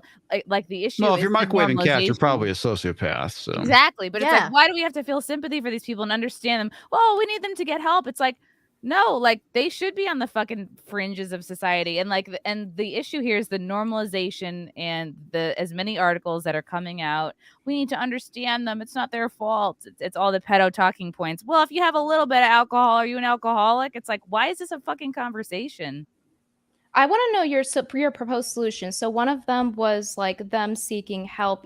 But what about the fact that help doesn't normally actually solve the problem? And also, what are your other solutions is my question. Well, my argument would be, if we're talking about the fact that some pedophiles get treatment and do ultimately reoffend, I would say, let's say 10 pedophiles enter treatment, they come out and 9 of them go on to reoffend. Was it not worthwhile to stop that extra one? If treatment has any sort of positive impact on the number of child abuse, I'm not saying it's a silver bullet that it's going to cure the problem overnight, but if it has any sort of statistical impact on the number of children that are abused and victimized, let's go for it. Yeah, but why do these men have to be given a second chance? The children don't get a second chance to not be molested. Like, I would be interested to know what the odds are of pedos that offend more than once. Because if it's like, we just read about one in Russia, are compelling. It's like, well, then why not fucking shoot them? Because it's like, well, maybe they can be rehabbed. It's like, well, tell that to the fucking kids whose lives they're about to ruin. Well, let me say that if what you're saying is, your question is, oh, well, if at least one of them turns out better, isn't that better than nothing? You know what I would call a treatment that's only effective 9 out of 10 times? I would call that an ineffective treatment. It wouldn't be a treatment. Exactly. That's just like, at that point, luck. I would disagree. I wouldn't say, I mean, you could say it's an ineffectual treatment. And again, we don't even have the numbers because we haven't been. Can you explain why you disagree? Are we still live? No, we're still live. Okay. Sorry. I just saw Nina. Can you explain why you disagree that 9 out of 10 times is not ineffective? Well, I mean, if I said tomorrow there could be 1,000 abused children or 900 abused children, would you go, let's just go with the 1,000 because it takes more work to get to the 900? I'd go, I would say there's more effective solutions. Yeah, I'd say there's probably got to be something a little more effective than that. Okay, well, I'm open to hearing. So what is the proposed solution for dealing with? Well, I'm asking you. I asked you, what are your solutions? I've given you my solution. My solution is, I think, more treatment. So your solution is ineffective. I haven't said that necessarily it won't be effective. I'm saying that regardless. You did, though. When you even gave your own example, you said my example was in a worst case scenario. I didn't say I have hard numbers to back up how. Maybe we'll get lucky and it'll have a 99% effectivity rate. But frankly, we're not practicing it in society. We don't know how. But why should we play that risk? I don't see why when there's other more effective methods. And your alternative is that you think it will lead to more child abuse. My alternative is the final solution. I think we all know what it is. And I think pedo sympathizers should be down with it too, because they're the ones helping enable it. Let's dig into that. How do you propose to put the final solution into practice? Well, hang on. Before we go into the final solution, I want to. I want to know. No, hang on, Vito. I think it's impractical. This is my solution. It's very easy to say. You wanted to know my solution, right? Kill them all, but I don't think no. That's what I'm saying. You wanted to know my solution, so this is my solution, and I thought about this for a while. 6 feet under shirt is definitely a solution. It's probably the easiest one, actually. There's other ones too that are effective as well, which I'm sure you're about to mention. But my point is with that, Nina, was that why is it that pedo sympathizers constantly propose the least harmful solution for pedophiles? Why is that? Why is it that they must be protected? Why are they actively working toward protecting pedophile rights, which, by the way, they don't have any, because you don't have a right to other people's rights, such as children being molested or touched and having their lives ruined. I'm confused right now. What do you think I'm advocating for that is the least? I forget how you phrased it. You proposed a solution that even in your hypothetical, you knew would be ineffective, and it shows by the way that you presented it. And there are more effective solutions, but these more effective solutions harm pedophiles. So it is it makes me very curious why you present the least harmful solutions to the pedophiles. It seems like you're protecting them, which would go with the fact that you literally said you empathize with them and sympathize with them. Let's clarify what we're talking about. When we talk about... I just did. Okay, well, I'm going to ask for a clarification. There's two... We have to talk about this distinction between offending and non-offending, right? That there are some pedophiles who have not harmed a child, right? But why are we making this distinction? Why? Well, because you want to prescribe a certain treatment. I want to know if the treatment applies to both offenders and non-offenders alike. I'm going to give you will never know about a non-offending pedophile unless they make themselves known. Okay, let me give you a quick thought experiment. This is from the land of fantasy and rainbows and candy and whatever else. I'm going to give you a button. If you press the button, and let me finish because I know you're going to jump in. If you press the button, it kills every pedophile in the world, offending and non-offending alike. Okay. I've already pressed it. Okay. Comment are you pressing the button or not? So our solution is non-offending pedophiles should die. And don't take that as me not slamming the button, as in I wouldn't do it. So, yeah, Az just brought up a really good point. Az says, how do you think non-offending act upon their urges through goodwill, absence, or through using materials of some offense, which is just as bad? Well, I can't be offended at somebody who has fantasies in their head. If they want to engage in role play with another consenting adult, if they want to draw crude pictures on a piece of paper, none of that is illegal. And it does not result in an actual child being harmed. So anyone who's using those strategies to cope. Hold on. How is that the case, though? Yeah, nobody's drawing pictures. Like, they're watching child porn on computers. Like, nobody's... What pedos are like, let's draw a picture of a kid when you have the whole internet. I'm sure there's a... I mean... There's some artists. I guess you haven't been around the internet. Let's be clear. Well, I want to say that every pedophile... I've read Japanese comics. Okay, so you're talking about hentai. No, those comics are not pornographic. The creators of them often. Are you a lolicon? I think Akira Toriyama is a lolicon. So, Vito, I asked you a question. Wait, I just want a yes or no. Are you a lolicon, yes or no? Are you a shotokan or a lolicon? Okay, yes. I am neither a shotokan nor a lolicon. So you don't consume cartoons that look and sound and act like prepubescent children for sexual urges. But Sailor Moon is pretty hot. That. If that's okay. Who? Can I Sailor Moon? I think he's making another joke again. It's not a joke. I can't think. Hold on. Wait. Vito, are you actually a comedian? Like, do you do shows? I legitimately haven't been on stage for a while. So then stop calling yourself a comedian. Like, if Adam Carolla and fucking, I don't know, Ted Cruz make the same joke, people go, oh, Adam Carolla, that's a joke. And they go, Ted Cruz, he shouldn't be making fucking jokes. And I feel like that's what's going on with you. It's like, you're not a comedian. You not know who Sailor Moon is? Pretending that you are. Of course I do. Yes, I know who Sailor Moon is. She's 14 years old. Okay. I'm aware. So I said, okay, Vito, do you have kids? Right. But I don't have children, though. Okay. If you There you did, go. would you trust your kid being around a map? No, and that's the very important distinction. I'm glad you asked that. Is that we absolutely, everyone in society, I would hope, understands that anyone with a pedophilic tendency or whatever should not be in any position of power where they have access to a child, whether it be a babysitter, a school teacher, a priest, whatever else. And no one is seriously arguing the otherwise. I know there are fringe psychopath. Excuse me, sorry. I know there's some fringe psychopaths out there that, yes, are saying, oh, pedophilia is a sexual orientation.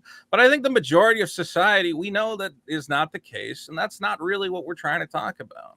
so can you answer the question for why we're making the distinction between offending and non-offending? Yes, absolutely. I'm going to say categorically, I do not think that thought crime is anything we should ever prosecute people for. How is it thought crime? Well, because if you have an urge to commit a crime, that's different from committing a crime. A crime has a defined victim. So is it a thought or is it an urge? If I think about robbing a bank is not robbed. If I think about murdering my shitty boss, my boss is fined the next day. But thinking about it is different than an urge. You pointed out one's an urge and one's a thought. So I think the distinction that Define needs to the be made difference here. between an urge and a thought. A thought can be something very. Just real quick, sorry, Brittany. I just want to welcome Az to the stream. What's up, Az? Az. You're muted. We can hear you, dude. You're muted. Still can't hear you, You're very low. You should be able to hear me now. Okay, Yeah, we're good. You're good now. Okay, I just put my mic volume down. Hi, Vito. Reported us to YouTube recently, or you got over that one, hey?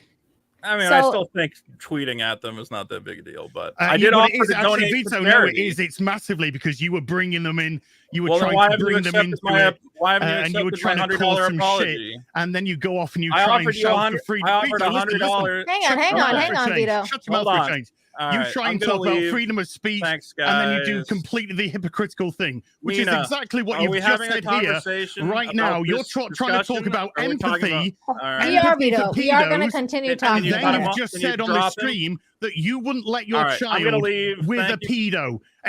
What a pussy! Oh my god! What a pussy! Run away now that you've been fucking called out, you massive fucking prick. Well, I like him better when he's in the chat. He wants to come in here and he talks about fucking having empathy for pedos. And then Comics has the one of the best questions, which is, would you leave your child with a pedo? And he's gone, of course not. He's just hypocritical. So then there goes your he whole has argument. he doesn't believe in empathy at all. Because if he truly believed in empathy, of course, then he'd have some sort of reaction to this. And he talks about non-offending pedophiles as if they are the fucking bees knees, as if they're just saints. Yeah. That are just sat there going, oh, I know what I urge, my urges and feelings, but I do nothing. How do you think they are actually so satiating their drive for this? You know, they are most likely finding materials. And when I say materials, of course, I mean magazine material, internet material. Which generates more of a desire, more of a market for it's the offense. It's the actual offense happening as well. Vito has decided to come back. Has he? So he had a cry break. Yeah, he probably cried a little bit. It's okay, Vito. It's okay. Hey, okay, are you done? Well, one moment, though. Are you gonna run again? No, probably not. If you're not just going to go on a weird fucking time. No, I haven't said anything weird. I've just called out what you've done. Do you want to have a discussion? But if you were listening, you would have heard it. Az, one second. Okay, Vito, let Az speak. Let him say his piece, and then you can say your piece. Okay? Well, can we do it as a discussion? Because if it's just going to be an angry guy yelling at me, no, we're going to do it as running away like a little girl. I'll let you go get some tissues. That's how we're going to do it. Go get some tissues. It's very. Your performance is excellent. No, it's not performance, Vito. Then let's have a discussion. When you get called out for your actions, you don't seem to want to take responsibility for them. You do what you just did and was run. Let's talk. And Comics Division had the question, which is, would you leave your child with a pedo? And you said no. Absolutely not.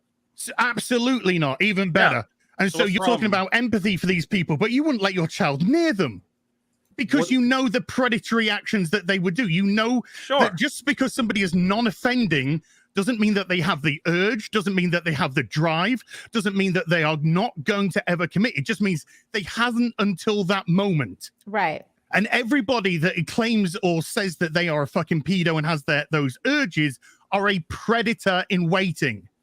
Yep. And if you want to put your child or other children at risk with them, you are a lunatic. And if you think they're just, and if you think I am talking, he doesn't. If you think they are just sat at home being Mother Teresa and not acting upon these urges, how that's what you're making them out to be. Have empathy, have sympathy with them. Yeah, help them get help. With them. How do you think they're getting the materials? And when I say materials, you play very coy and silly and talk about consenting adults and drawing pictures. You know, I'm talking about materials on the internet, they obtain illegal materials, videos and images which are of the committed act, which is just as bad as them doing it. Yes. And you're wanting sympathy for these people. I'm not wanting sympathy. They are a danger to society. I have to ask you a question. Do you understand the difference between offending and non-offending? Yes. Okay, so the question is to you. Okay, here's another question. When have I ever claimed to have sympathy for breaking the law on empathy, any account? Sympathy. When have I ever said I have sympathy for pedophilic offenses? You're saying you have sympathy for someone who hasn't committed one yet. But you're saying haven't committed like it's an absolute. You don't know that they haven't watched some materials on the internet. You don't know if they've watched materials on the internet, then they've offended. And you're saying that you are quite happy to go on their word then? Yeah. Hey, I'm a non-offending. Oh, that guy said he's non-offending. I'm totally going on his word. Look, I can assume everybody around me is a criminal and a murderer. Okay, I don't know everything that goes on with somebody. I can say, yes, there's probably many of them who have broken the law and are going to claim otherwise. So somebody comes up to you and says, "Hey, Vito, I'm a non-offending rapist and I really am attracted to your wife, but you're okay because I'm non-offending rapist and I'm your neighbor. Are you going to be happy with that?" I'm going to do the same thing I would do in any situation. If a pedophile came to me, I'd say, you don't have any access to my family from here on out because I cannot trust you. But let's assume this is somebody... But you're going to have empathy. Hold on. Mm-hmm. Let me assume this is somebody that I care about, a family member, a friend, somebody who I have I'm not some random Tom, Dick, or Harry off the street, someone who I know and who I have a reasonable amount of trust does not truly want to harm people. And they say, Vito, I need help. Can you help me? I'm going to go in the phone book and I'm going to try and find him a therapist. Is that unreasonable? You were coming across as either stupid or naive beyond compare. Because I want to get help for somebody. No, because you are saying that, I'm quite happy because Joe lived next to me for 6 months. And did I say I'm happy with the situation? No, when did I say I was You said happy? I'm okay. You know, if I got a reasonable idea, I think you said, I think the reasonable idea, that's lunacy. You have no idea what these people are getting up to behind closed doors. So I'm going to ask you a question, same scenario. Let's say a family member comes to you and says, listen, and what's your name? I want to refer to you by your name. As. Someone's a family member comes to you, as, I don't know what happened. I don't know. I hit my head. I was abused as a child, something else. And I've been having these horrible thoughts about harming a child. And my God, I would never want to harm a child. The thought of it sickens me. What should I do? I would call the police. Okay. And that's our difference. I would call the police and say, my neighbor, my friend, has confessed to me that they have urges towards children. Yeah. That they have terrible thoughts, whatever, towards children. And I am concerned for the children in this neighborhood because my empathy and my sympathy is with them and not the fucking prick that wants to touch them up. Yeah. For that. That way you can live with yourself if something happens, you don't go, I didn't It's not about me, it's about protecting them. Now, I'm just going to interject here because Vito, a while ago you asked what was our other what are some other solutions, other than 6 feet under. So my solution to this, and this is obviously, again, another altruistic thing because I don't think it's going to happen anytime soon. But for me, I think pedophilia is a symptom of psychopathy. It's clear that this is something that's prevalent in our society. I've said this over and over again. I think they exist. They are the other species. There is 2 species on this planet. One is the psychopath. The other is the normal human. I think how this is solvable is through major education of what those topics are. Psychopathy is a hugely neglected topic in our society. We don't talk about it. It's definitely something that needs to be more understood by everyone. There needs to be I don't know how you would instill it in society, but it's something that needs to be understood. And when it's understood, then it is very easy to tell apart people who have pathological inclinations, who have, whether they want to murder people or molest people or rape people or whatever, they will somehow out themselves because that is who they are. And usually if you have the education to see it and the red flags to see it, that's how you can help your own society by understanding, okay, hey, my neighbor, hey, he's giving off those red flags or whatever that I need to protect my family from. So education is the issue here. Many people are not understanding what is at stake. And Vito, having talked to you, and I commend you for coming on here, by the way. I want to say shout out to you for showing up and having an actual discussion. It's a hard conversation. I'm glad we're having it, and I'm not claiming to have all the answers. And I appreciate that. I appreciate then why are you empathizing with them if you don't have the answers? Well, let me put it this way. Hang on, yeah, Brittany. go ahead. Let me just finish my thought, because this is why I think he's empathizing with them, Brittany, because a lot of people fall into this trap of projecting their own humanity and their own empathy onto people who have none. And I think, Vito, you may be someone who is a victim of I don't know whatever has happened to you, but I think trying to be human. Yeah, you are a human being. I feel like maybe that's something that I feel like you do have empathy and you are a kind person, and I think that maybe you are projecting that kindness onto people who have nothing for you or your family. Right. And that's the thing, and that's the issue here. And I think that you can expand on that, Vito. Go ahead, please respond. Well, that is the core issue here is, look, I'm a pussy liberal. I admit it and I own up to it. And the one thing about us pussy liberals, I thought you said neither side. Well, I thought you were center. I consider myself a liberal in the way we used to define that word. Now it doesn't mean anything. But in the classical term of the classic pussy liberal who cares about everybody, and I understand there are limits, and I absolutely understand there are people who are beyond saving. But I believe that there are points in the process where you have people who are yet to offend, who honestly have basic empathy. I think that we as the human race, you hear a crying child and instinctively you go, oh my God, I got to figure out what's happening. I have to protect this child. I think that's present in the human race, even among this sick population. And to be clear, got a question let me just finish real quick. To be clear, in that population, there are many monsters who are probably beyond saving or don't want to be saved, who think everything about them is fine. But I have to believe, and it's just the way I live my life, I honestly could not live with the idea that there are people who are beyond saving. That depresses me beyond a shadow of a doubt. And you can say it's very naive to think that way, that it's foolish, but I honestly was the same way. This is why this is actually really funny that, Vito, that you say this, because I many years ago, before I started to read some of the books that I started to read, like, have you read the book, for example, Without a Conscience by Robert Hare? I've heard it. I have not. I'll put it on my list. Without a Conscience. Yeah, Without a Conscience. Okay. Like, books like that, Without a Conscience, Snakes in Suits. Yeah, I know Sociopath, Psychopath Next Door. They say there's very little that can be done, if anything. So when I read those books, when I was in your, like, many years ago, when I started this journey of understanding psychology, I thought the same thing as you. I thought, I don't want to live in a world where we can't save everybody. Like that.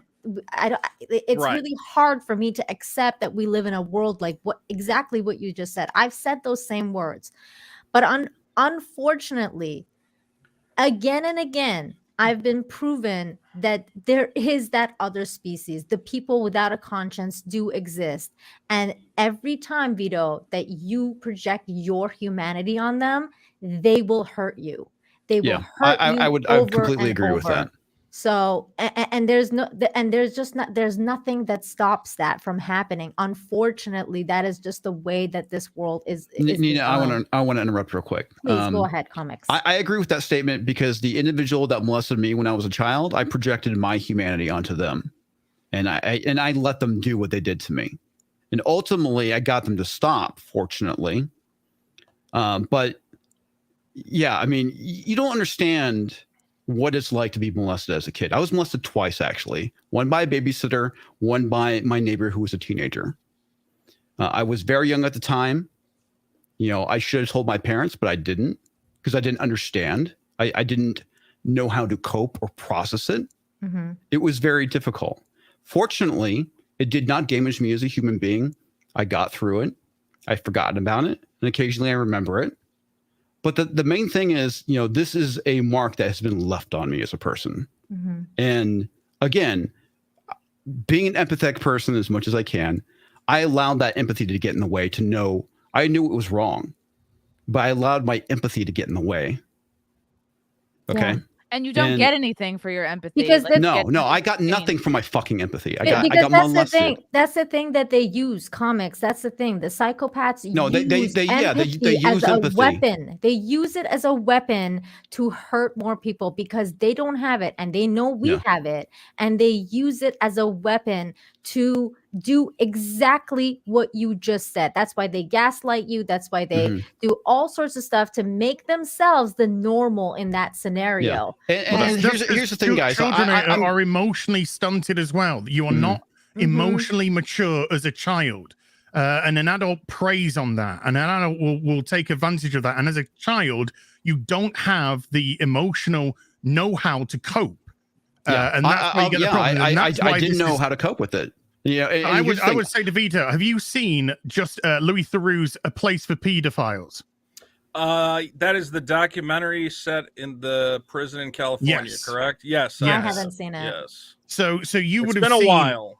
So you would have seen that things like chemical castration clearly doesn't work. No, it doesn't. Absolutely does not. Neither does actual castration. Well, I would make the argument that everyone in that facility is an offender already. I'm more talking about non-offenders, people who have yet to commit an actual sin against a child. They were all non-offenders at one point. Yes, sure, and if perhaps with intervention, they could have been found a way for them not to offend, and that's what I'm hoping for. Once they offend, it seems like they're down a road where they think, well, I got away with it once. Let's see if I can do it again, which is tragic.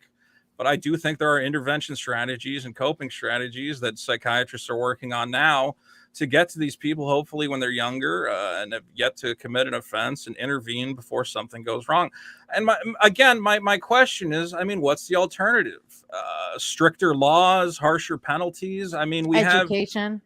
Sure, education is a very valid one. A lot of people, though, argue, well, let's just, execute all of them. I mean, we've had public executions in this country for a millennium, and it hasn't ended our murder rate, really. I mean, it started to go down after we got tough on crime and put more people behind bars, but the executions were not seem to be what put a stop to that. So again, look, this is just from the research I've read, okay, which could be faulty. Again, it's never been put into practice. But it's I believe that intervention strategies could be very useful. And part of that is, again, encouraging these people to get help in a wider capacity. And yes, Vito, here's a really good point. It's a mental illness. But Vito, here's a really good point. Frank is making a great point here. He sympathizes with non-offending adults rather than children who haven't been offended yet. I'm gonna answer that. Let me answer that. It is because I identify with children who haven't been offended yet that I want the people who might hurt them to get help. This is specifically about trying to prevent abuse to children. This isn't me saying, I want everybody to be friends with pedophiles and I want you to take them to the ball game. No, this is how do we reduce the rates of child abuse and make it so less children are abused. You said have sympathy. Empathy. Yes, I believe. That conflicts with that statement. Why does it? Why does having empathy mean I'm not having empathy for, hey, I'm going to go rape a kid? Well, I'm very sympathetic of that. No. I'm talking about having empathy and I have a mental illness. But no, you did. No, it is not on par with other mental illnesses. As with people in chat who struggle with mental illness, I'm sure you can feel on the same page as me as somebody who struggled with mental illness, with depression, anxiety. That being put on the same pedestal, the same platform as pedophiles is fucked up. Like we're Not like, every mental- it's not a every mental mental illness, so illness we is the need to feel same. bad about them. And that's having the a generalized point. It's like, why anxiety are disorder we... is not the same as being a psychopath. I mean, there's gradients. I'm not comparing you to a pedophile by But saying it pedophiles seems have a like mental you keep illness. wanting to put them on like, It's oh, like hey, an let's be nice to excuse. them. Oh, let's play it down. You're Yeah. saying It's not an it's excuse, a it's a spectrum. Hold on. Does anyone here believe pedophiles do not have a mental illness? But you were talking I'll be about, honest with you, I don't know what psychopathy it and is, but I know there's sociopath something here. wrong with them. Well, If it's I not an found a rapist, excuse, I wouldn't be like, saying- oh, they have a mental illness. Beyond it being an excuse, we all agree that pedophiles have a mental illness, yes? Well, it's not necessarily. Yes, We're talking that they but don't I think act the they're way that normal psychopaths. people act. You want to broad That stroke it sounds with like a mental illness. Like, what do you want to call it? They have then? something wrong with them for sure. Okay. My question is, why can we you just Whether call it a that mental thing illness? is a Platform. sociopathic It's- behavior. Hold on. Okay, you're willing to say they have something wrong with them. They don't act like how normal people act, but you refuse to say it's a mental illness for some reason. It's not that it's the definition. It's the fact that you keep utilizing it in a way for us to sympathize with them. Oh, guys, it's a mental illness. It's a mental not- illness. The point isn't if it's a mental illness on a technicality. The point is you're trying to put it with how you're utilizing it. I think the reason is because you're trying to put it on the same platform, on the same level as other things that aren't harming other people. Someone having anxiety isn't harming someone else. A person who has the urge to fuck a kid in the ass is harming someone else. So that's the difference. And I think there needs to be a someone who has distinction an there urge, between a mental illness that's harmful to other people and something you're suffering with by yourself. Who is harmed by someone having an urge? Again, an urge, not acting upon it. No, this is a serious question. No, it's Who's the it's so victim? stupid because you are assuming that all That's these what Brittany non-offenders said. are going to remain non-offending. No. Non-offenders are Brittany just they are pedophiles waiting to happen. I'm not assuming anything. Brittany said that an urge hurts somebody, and I'm asking who gets hurt by that, because I think that's an incorrect statement. The child that they will put that urge on. No, that's the point. action, not the urge. If somebody Well, has an urge and they don't act upon the it, urge will lead to causes being the acted action. upon. Yes. not all can't just urges are acted separate it. upon. I've had urges to kill men who have done me wrong. Did I murder that man? Well, I guess No. that's why you have the empathy, right, for pedos. No, wait. Why are we laughing at that? Do you think every urge you've ever had has been acted No, you haven't had. Stop comparing you all haven't- urges to you've fucking had an urge to kill pedophiles, though. somebody. That's what. You've had a Stop rush doing of this. blood, and it's Stop. completely different having a rush of blood going, oh, fucking wanker. I hate him. I'm going to kill him. No, everyone has that. You ever seen a stupid hot red- chick red across the blood bar urge. and get a There's a difference boner? between an emotional reaction and an urge. Yes. Okay. An urge is something which can be sustained. I've had an urge to Murdering somebody. shoplift. And Hang on, thankfully I've I said can I'm not gonna safely take And that's that. on par with wanting to fuck a kid in the Yeah. ass? I Not don't all. think so. We're not doing. I'm not drawing. Oh, it's direct just an urge. equivalences. It's constantly downplaying. No, Oh, no, it's a no. mental illness. Oh, it's an We- urge. So Oh, I they're can born with it. honestly say I Okay. have never had an urge to look or do anything weird with a child. It's Have you ever had an never urge to happened commit a me. crime? Have you ever had No, any I have urge to- not. I don't You've think never- There is no you've crime never that's been even a- comparable to fucking a child. I'm not asking if it's a Hold comparable on, Vito. crime. This you're asking me, have I ever had the urge to commit a crime? Have I ever had the urge to, like, it's Shoplift. not.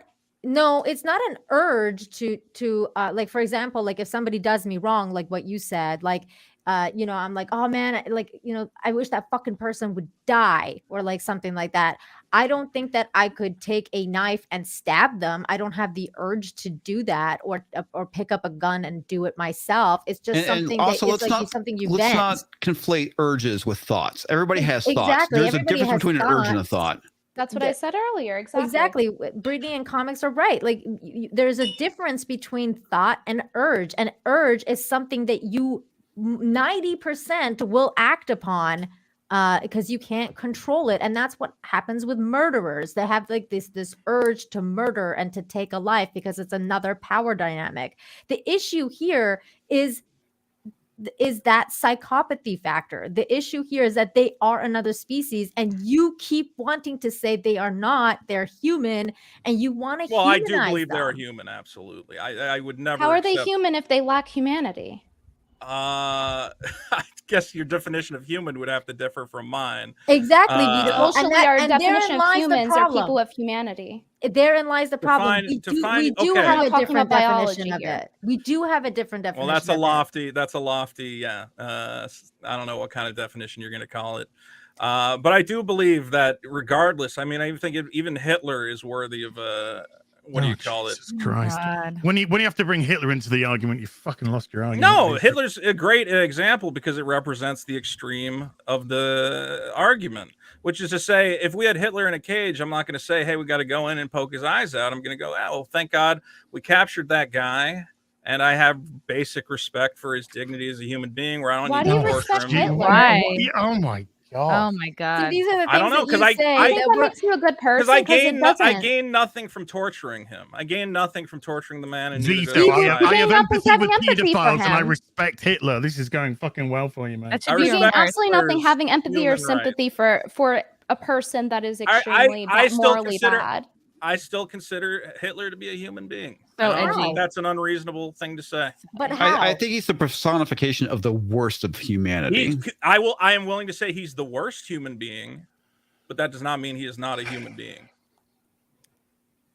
Okay, this is what I'm talking about, and therein lies our differences because I do not believe. But here's what I want to say. I don't think he is. I think he's a psychopath. Sure. And I don't believe psychopaths are human beings. And let's say we have a disagreement about the best way to prevent abuse towards children, which is what this is.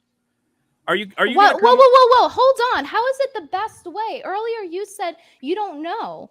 You admitted to not knowing. It is my belief. So, but yet you're over here advocating to have empathy and sympathy without even actually having anything to back that up as to why that would be productive. There are studies and proposals for how to intervene with these offenders to hopefully prevent abuse, and it is my belief that those strategies would be more effective. Okay, so where are these studies? Number one. Number two, earlier you said you don't know and you don't know all the solutions, but yet you're advocating for us to be empathetic and sympathetic toward them. Sure. I mean, we haven't put them into wide usage, but in the limited stuff that we've tried, it seems to have had a positive effect by again normalizing. Where's your proof for this? I don't do this often, but I actually need a source for this. Across time, it has been more accepted that this is a mental illness, and more people are getting help. More people are getting help now for this than ever before. Well, no, but can you give me a source on the first thing you said? Sure, I will try to find you sources afterwards. Can you please give me a study as to why we should empathize them? Ask me tomorrow when I wake up. I will. Was it the National Society of Massive Pedos? You know the name of the study? It was the NSMP, National Society Massive. Yeah, it was the NSMP. Here's all I want to say. I think we've all made our points. I don't think we're covering any new ground at this point. Am I wrong? No, I think when you said you had respect for Hitler as a human being, I think things are pretty much done. Yeah, and we can disagree on that. Vito, respect is earned. Where did Hitler earn your respect? Just a matter of interest. By being born as a flawed human animal, and unfortunately, sorry, we are not all equal. Past flawed human animal. To a pedophile. Oh, he's a very flawed human animal. He's a monster. What do you want? Do you enjoy? Do I really need to say that Hitler was a bad guy? Do we not already? I don't think you need to, but I think you're fucking your point up as well. Look, all I can say is he got the trains to run on time, so he did some things right. That was a joke. I don't think there's a lot of groundwork to support. Vito believes any of this. He's just saying whatever's going to get him. It was actually Mussolini who got the trains to run on time, not Hitler. Like, you can't take this person seriously. I absolutely believe what I'm saying. What? You're very hard to take seriously, Vito. When you're like start bringing Hitler into the conversation and you make dumb jokes that make you look like a pedo on Twitter, and you go, "Oh, they were jokes." I'm establishing the limits of my sympathy and saying that I have sympathy even for the worst among us because I think if they were just jokes, why did you delete them all off Twitter?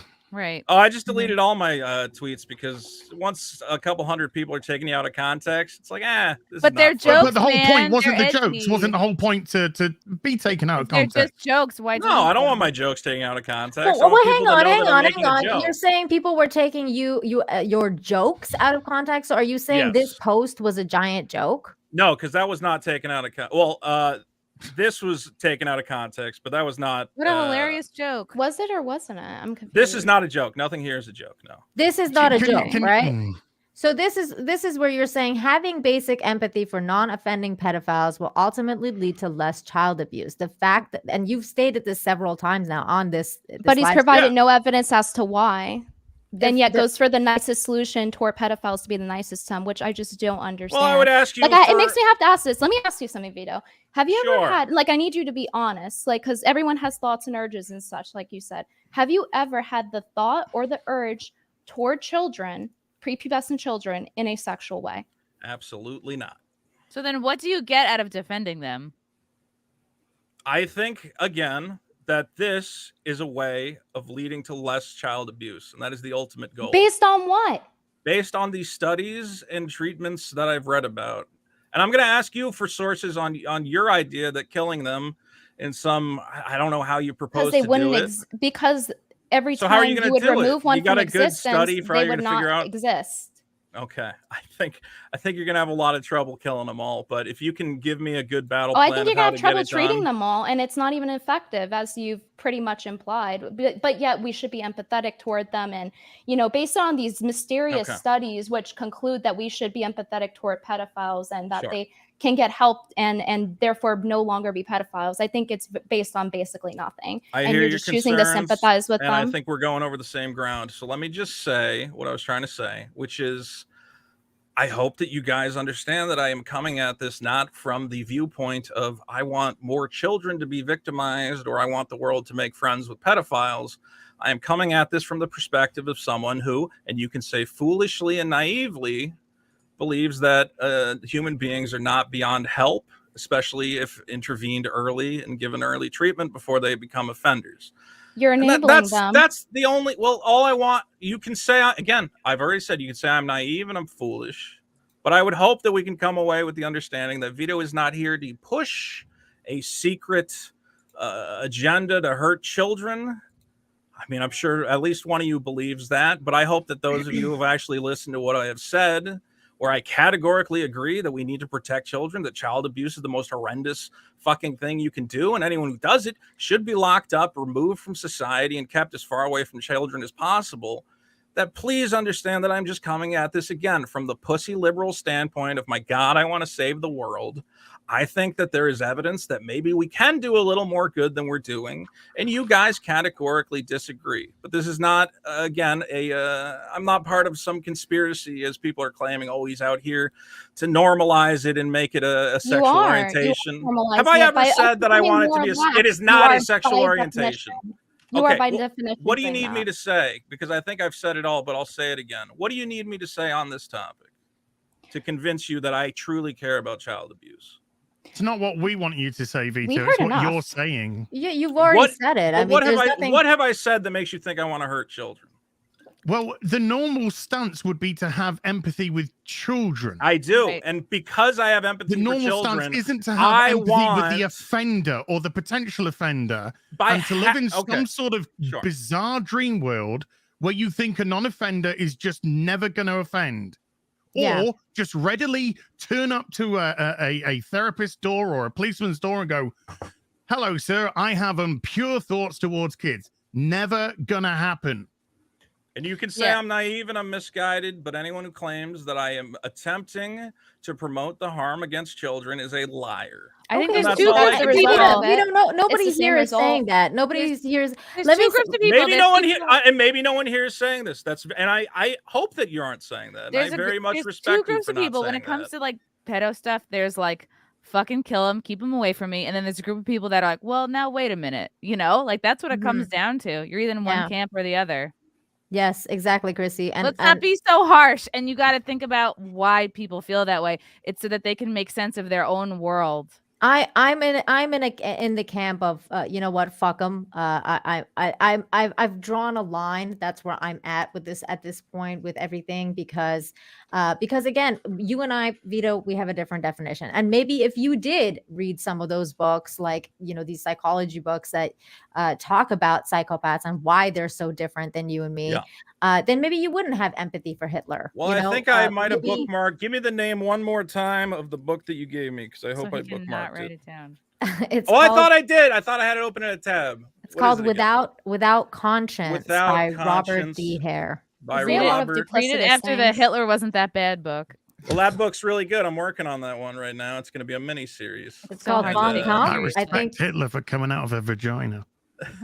Von Kamp is is his book. Have you read that one? I think you probably. I should read Mein Kampf, but my German's a little bit rusty. I actually have a card game called the expansion pack is 15 different cards about creatively killing Hitler. So I'm all about killing Hitler. Well, let's be clear. Like it. That doesn't sound very empathetic of you.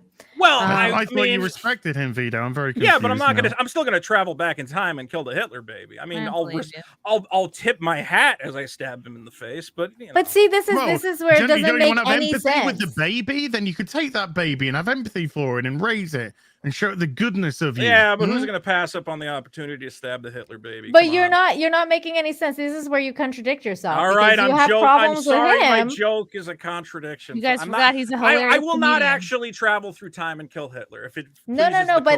It's the idea of it, right, Vito? Like the idea, the hypothetical idea. I think if time travel exists, a lot of my morals go out the window. Let's be clear. But I'm saying it's the hypothetical idea that you could have the power to get rid of this monster, right? And you're saying that you would. But when it comes to a potential pedophile, you're saying, no, I'm going to have empathy for this guy. You're right. So I shouldn't travel through time and kill it because it's hypocritical. I got it. One last thing, Vito, before you go. I had several people hit me up about this because I've had you on. Because first of all, they're not happy that I want to be clear. Are we going to switch topics? Because I don't want to do a second topic. It is related to your Twitter posts. So I've had a few questions about this. So I just wanted to see if you'll answer it. It's not on topic, I don't want to deal with it. Okay, that's cool. It's just basically like people want to know why you you joked around about taking domain names from people like Minority Home and other different people. We're going to save that one for another show. Everyone, thanks for having me. I want to let you know you can find my stuff at youtube.com/Vito. Also check out my new channel, Vito 2, where we're talking about pop culture and lots of fun. You can also find me on the podcast, The Biggest Problem in the Universe with the great Dick Masterson at biggestproblem.show. I want to thank the whole panel, Nina, Chrissy, Brittany, Comics Division, and Az. Thanks for hearing me out, guys. I really do appreciate it. I know I razzed you a bit on Twitter. I'm a cantankerous individual. I'm a bit nuts in the head. Nah, you're a hypocrite. And I'm a hypocrite and a liar. I wouldn't travel through time and kill the baby Hitler, so I'm clearly a hypocrite. No, we're not talking about baby Hitler. We're talking about the pedophilia. Have fun. All right, so I assume this will now devolve into you guys shitting on Vito for the next 15-20 minutes. We're going to be reading super chats. If they're shitting on you, that's a totally different story. And he froze again. And he froze. Bye. I gotta go. I don't want to take any responsibility. Well, we had him on. I've had several messages telling me that this was a mistake, but at least we heard his side. I think it was a pretty productive discussion with regards to sympathy for or against pedophilia. What it is? I think a lot of people are trying to make sense of their world, and the sympathy comes in because somebody in the chat mentioned this too. It's like, if they have had these urges and thoughts, they don't want to think that they need to be shot or jump off a cliff. So it's like that's all we're trying to do we're in these bodies trying to make sense of our world, our feelings, our thoughts, the things that we are experiencing. And the people that start sympathizing and empathizing for pedos are in a sense trying to make sense of their world. And why would you try to make sense of that unless you yourself have considered it? You're adding a human element to something that's inhumane. I completely agree with that assessment. I think a lot of people like giving people the benefit of the doubt is what it kind of comes down to. The same thing with that's why I was saying to Vito, I think he's like projecting his I agree. I think you're right. And like I said, Vito, you have a lot of balls for showing up and jumping on the panel and facing the viper, so to speak. His humanity onto fucking no one. But at the end of the day, I think there are people out there that are trying to project their humanity onto monsters, or they're trying to justify their own fucked up feelings and thoughts, by being like, no, it's not all bad. Let's try to justify it. Let's try to break it down so that I feel okay about myself. Yeah. Well, we're gonna read some super chats now. By the way, thank you, Az, for jumping on this panel as well. People were requesting you. Hickston Hammer, thank you so much. Sorry, go ahead. I was just going to say, if there's nothing for me, it's like 5:30 in the morning here. So you can go. It's like 11:25, man. Yeah. Thanks for jumping on. And I'm glad my joke sank like a lead balloon earlier. Which was what? When I did the super chat. It was great to see Brittany's face like I just shot a dog. And it was great that the chat were busy shouting at me going, how can you say we can't joke about this? And I'm like, fuck it. I'm never sending a fucking joke super chat again. Good job, guys. And have a lovely night. Thank you. Thank you so much, Az. Take care. Az. See you on Friday. Friday. Yeah. See you Friday, dude. And Chrissy, Friday? Bye. Yes. Yeah. All right. So thank you so much. Comics, I know you wanted to leave earlier too. So if you want to go, we're past that. I mean, it's 11:30 my time. I wasn't even paying attention to the time. I was wanting to start on my Boba Fett video, but obviously it's gonna have to wait till the weekend. Are you liking it so far? No, fuck no. It's terrible. It's not good. I've gotten to the point where I've come to the conclusion that the Book of Boba Fett is a comedy. And it's fucking it sure funny does as hell. seem that way. Oh my god. Okay, let's get through some of these super chats. Thank you everybody so much for being in the chat tonight. We've had like over 400 people watching, which is really crazy. Thank you everybody.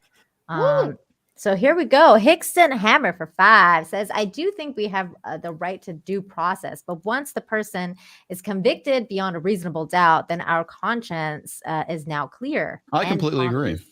Yeah, I mean, that's why I was like, well, why did Russia let that guy go? If he's a child predator, he should have been never let go. Like, that's fucked up.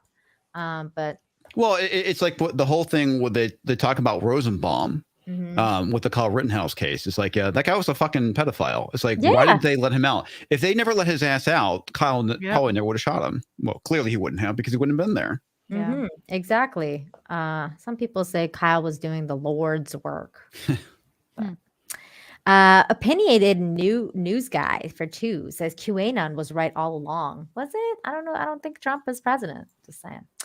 I think he's referring to the whole thing pedophiles in positions of power in our government. That they're right about. Yes.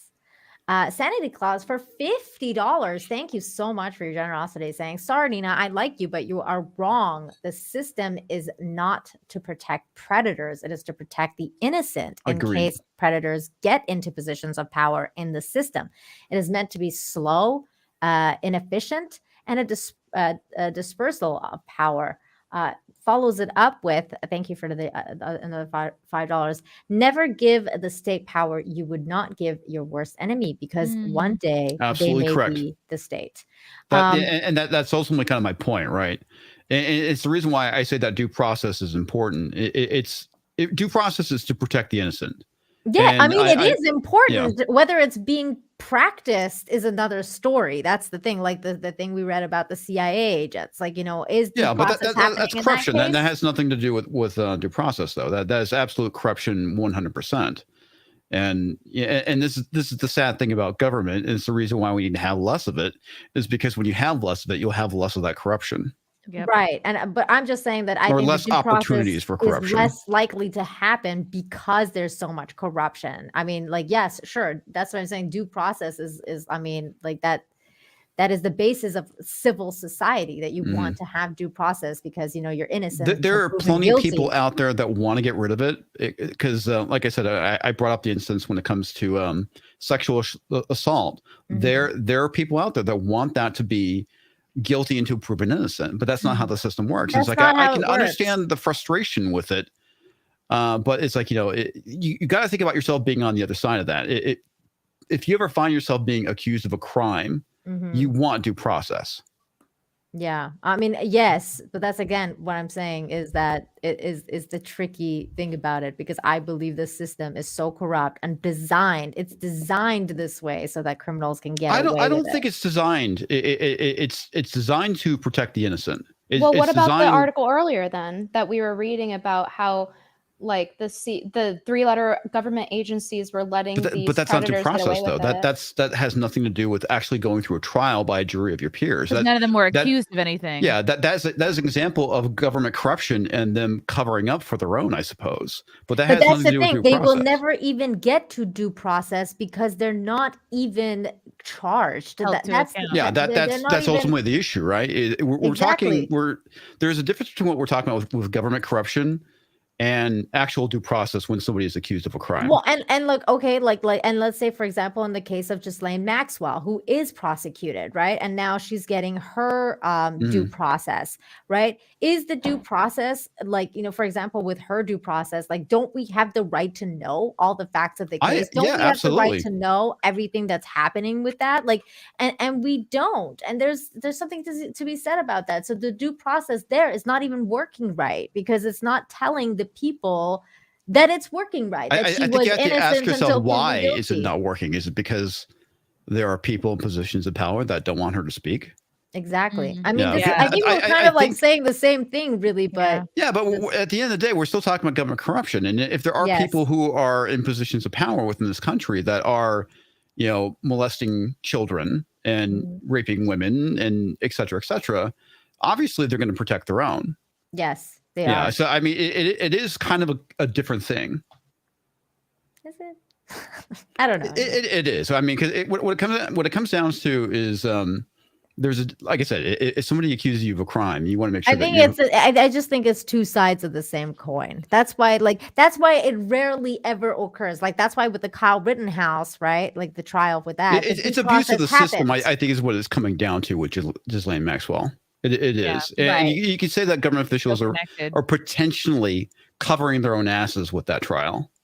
I agree with you, but that's what I'm saying. Like, it's such a rare thing when it happens. Like, for example, with Kyle Rittenhouse, the due process did occur, it did work, and it worked, and that's why it was such a beautiful sight. It was such a beautiful thing to see when it worked. And it's the reason why we shouldn't throw the baby out with the bathwater.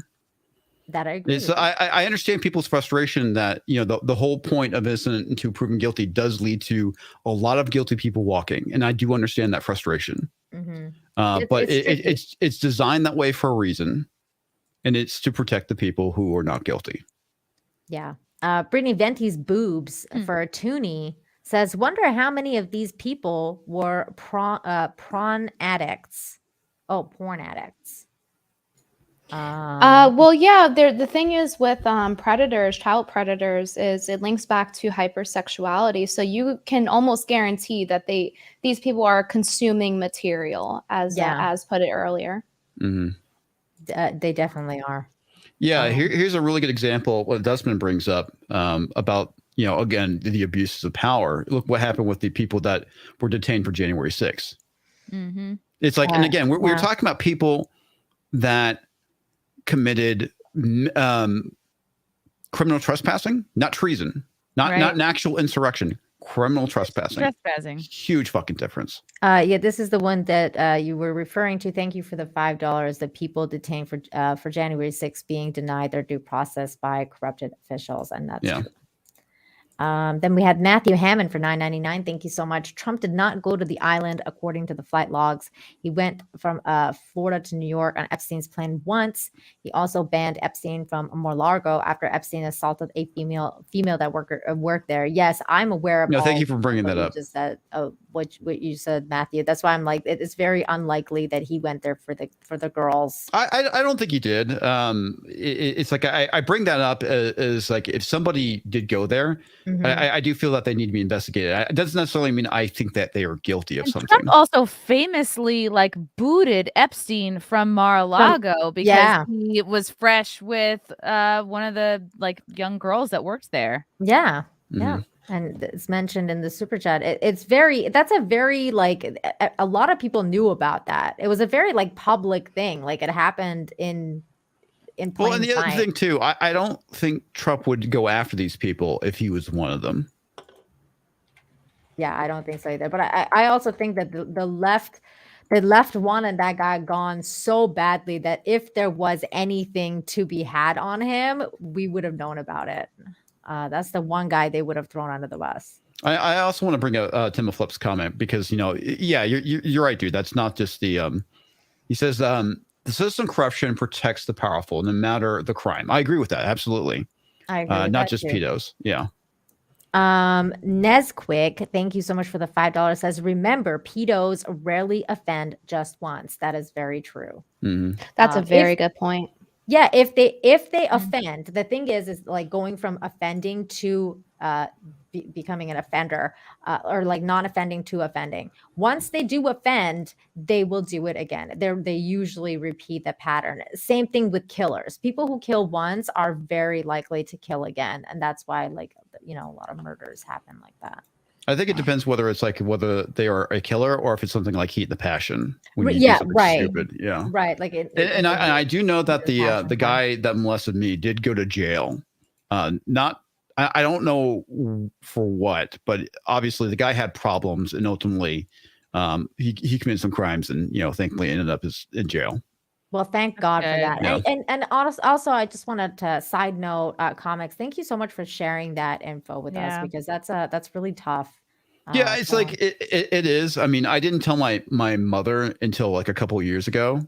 I mean, this is something I just didn't talk about, and I'm not doing it for sympathy, bringing it up. But I want to make sure Vito understands, as somebody who has been, molested as a kid, and I think that like shut him up quite a bit. Like he was very bold in the chat, and then comes on here and he's like, "Whoa, wait a minute." Yeah, it's like, look, it give him it hasn't damaged me as a person, but it has definitely left its issues, right? But it goes back to the whole thing when people talk about the victim mentality. It's like, yes, this is something that happens to you, but you move on and you continue on with life, and you can be a normal human as a result of having, something bad happening to you. Exactly, comics, and that and again, it goes to show that like you can be a member of society and not be an offender, not be a weirdo. Sir Gory mentioned struggle session gang. Yeah, exactly. It's the reason why I don't bring it up or talk about it is because as much as I've been victimized, I don't view myself as a victim. It's something that happened to me, and I just fucking moved on with my life. Yeah. And that's what a lot of people do, like who are also like, for example, victims of rape, like do that as well. Like you're not a victim of rape because you don't want to be a victim anymore, and you just like move on with your life and you refuse to live that victimhood, which usually like helps you grow as a human being, because that's what struggle does. Demonjanite, thank you so much for the $2. Says, "Hail panel, this stuff is freaking crazy." Yeah, you could say that again.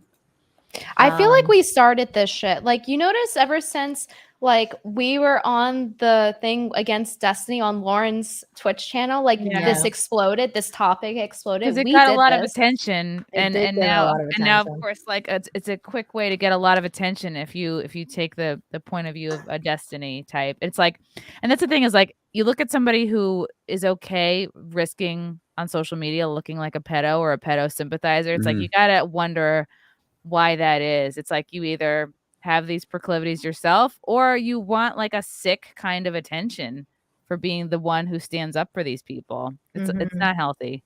It's amazing how progressives actively promote ideas that without fail just degress society.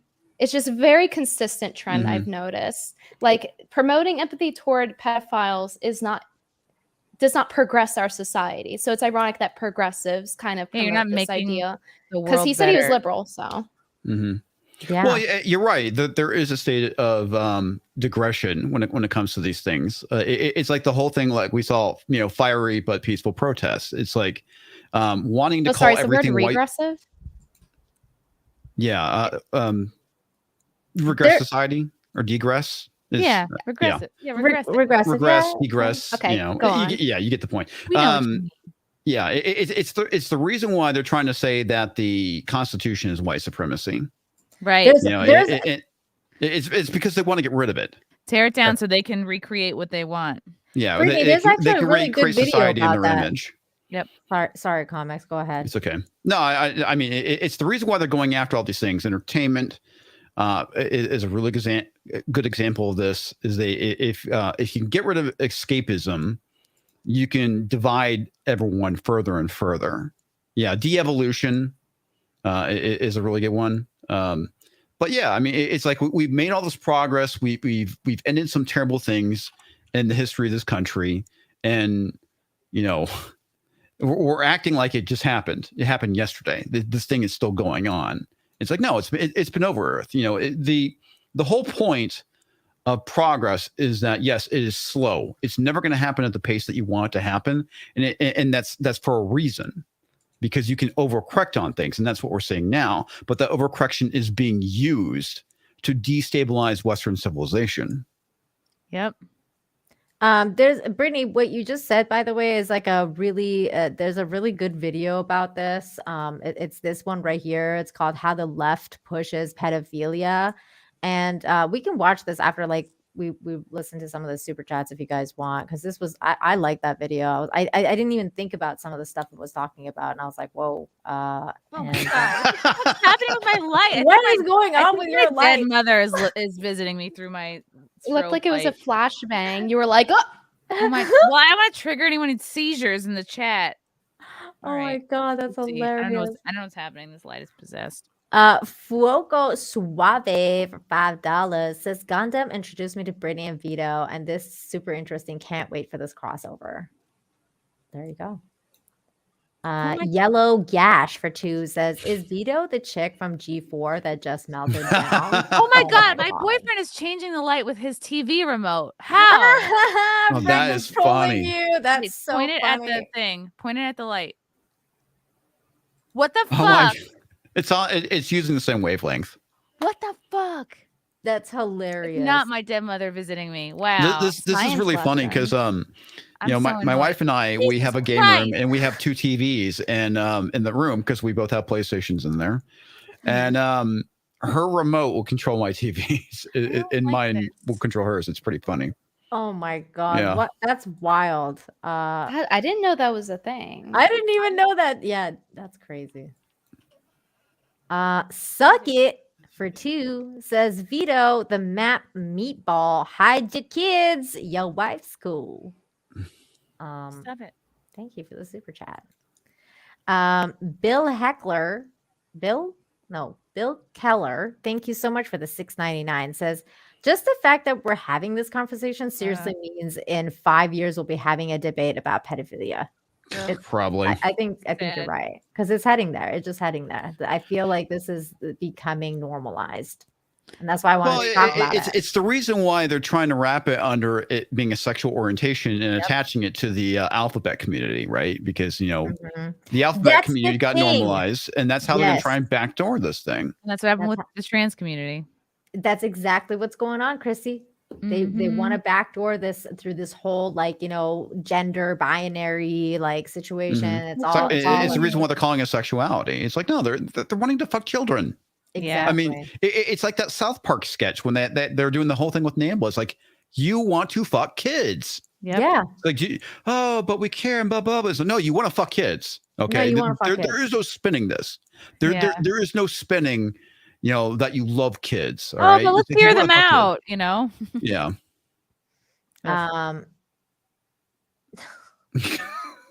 That's hilarious. Just go to bed, Vito. Vito says, checking back in before bed. Remember that if you really want to hurt my feelings, the best way to do it is super chat. That's how you know he's doing this all for attention. Like, that's really ultimately at the end of the day all he cares about. And I'm totally fine with people super chatting me $5 just to not take him seriously. I don't care. There we go. Opinionated news guy for 10 says, as a victim of a female pedophile and current 2nd-degree child psych major, comparing peds to LGBTQ is reprehensible and irresponsible. Much research shows peds can't be rehabbed. Children cannot consent.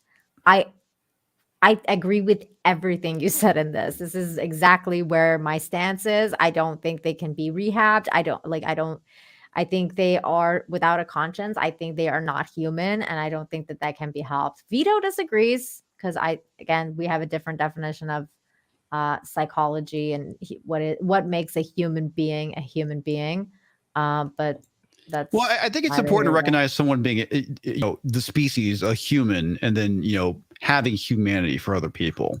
It's like it's the reason why I bring up Hitler being the worst of humanity. I mean, he is a human being. It's not like he's some alien. He is unfortunately of our species, but he's the worst of our species. which is the thing we need to point out. And it's the same thing with people that commit these, atrocities. They are part of our species, but they are the worst of our species. See, you say worst of. I just say I've separated them at this point. I say the thing too, where you obviously cross the line. You are no longer human. Yeah, in the sense when you commit humanity. Genocide, I don't know, like you've crossed that line. You're no longer human. You are a monster. So yeah, exactly. I mean, I would agree with that sentiment right there. It's like, yeah, you are a monster. Yeah, and there are definitely monsters in human clothing. Again, I agree with that. And there's also a book called In Sheep's Clothing that I recommend people read. By George K. Simon, PhD, and also Snakes in Suits, which is also a great book. Yellow Gash for 2 says euthanasia and eugenics is obviously the only answer. Well, I think Fauci thinks that.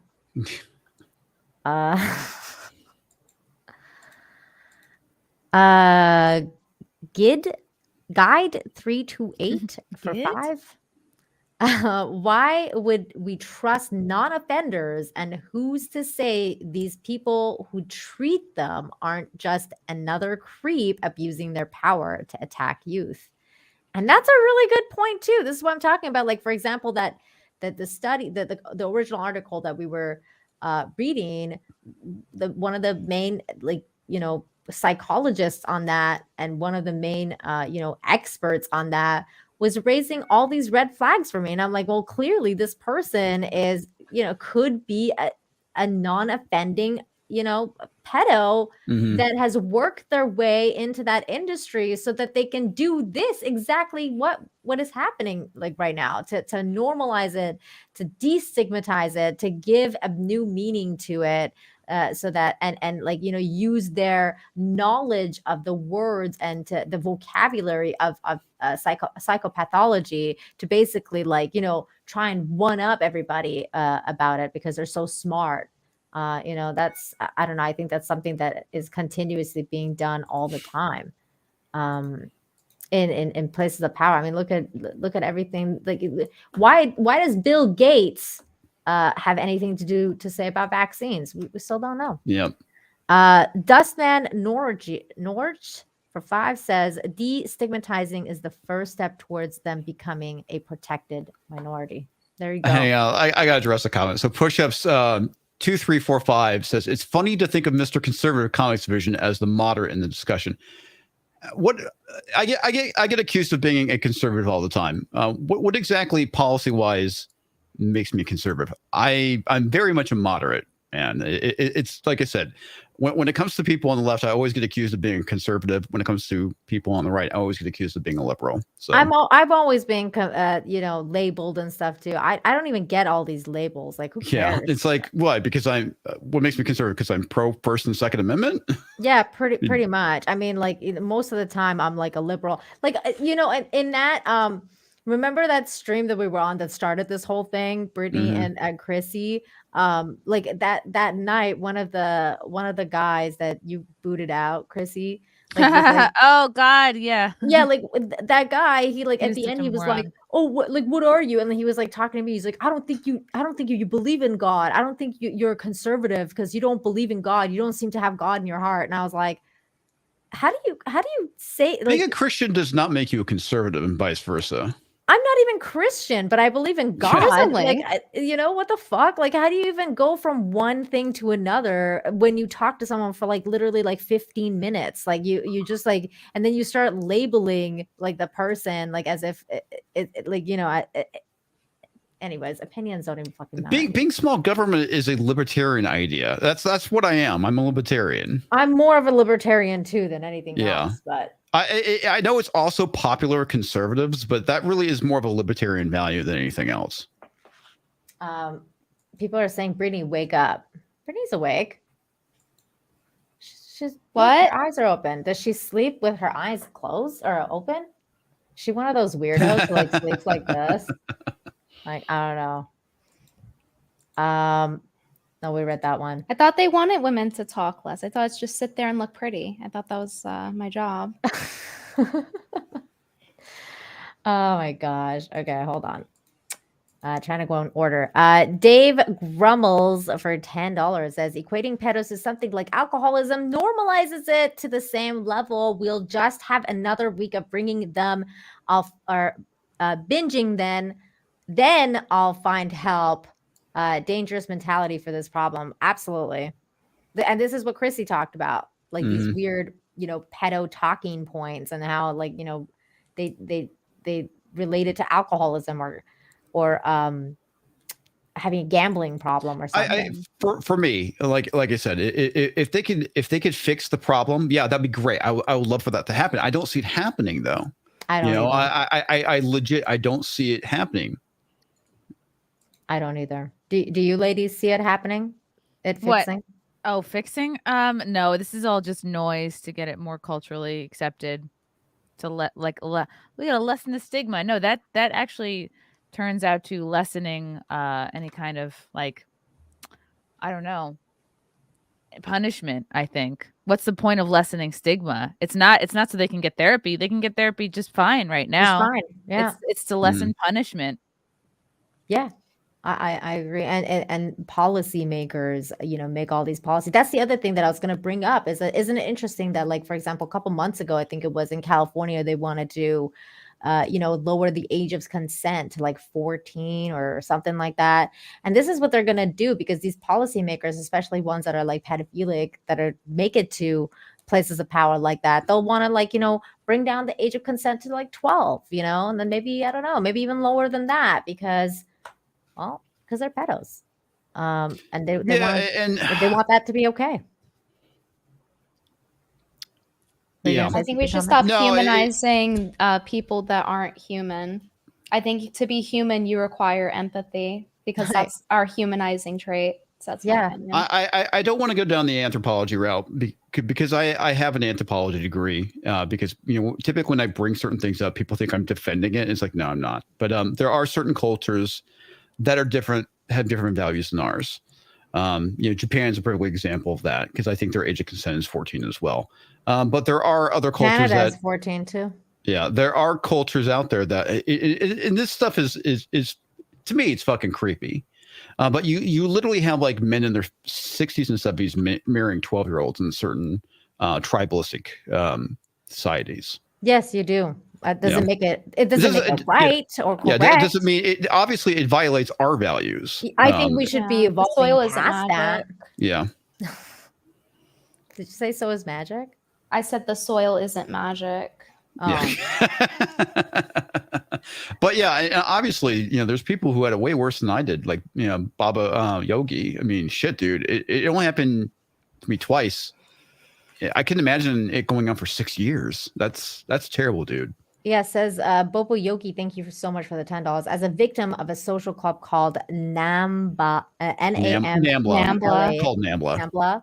Yes, it is real. It stands for National Man-Boy Love Association. Oh, I did not know that. Yeah, it is a real organization. It is the organization that South Park was making fun of. Yeah. Oh. From the age of 6 until 12, I disagree with any type of humanizing of these monsters. Dozens of others were affected to demons. Hey, man, you and I were on the same page, and I'm really sorry that happened to you. That's fucking nuts. Zero Rewind, thank you so much for the $5. Says, just to point out, let's not assume pedophiles are just men. They are not. No. I mean, one of my molesters was a woman, so it's both. It's definitely. I think it's not just, but the article did say predominantly men, and that they have it tends to be men. It tends to be men, but of course, women do it as well. I mean, look at just like Maxwell.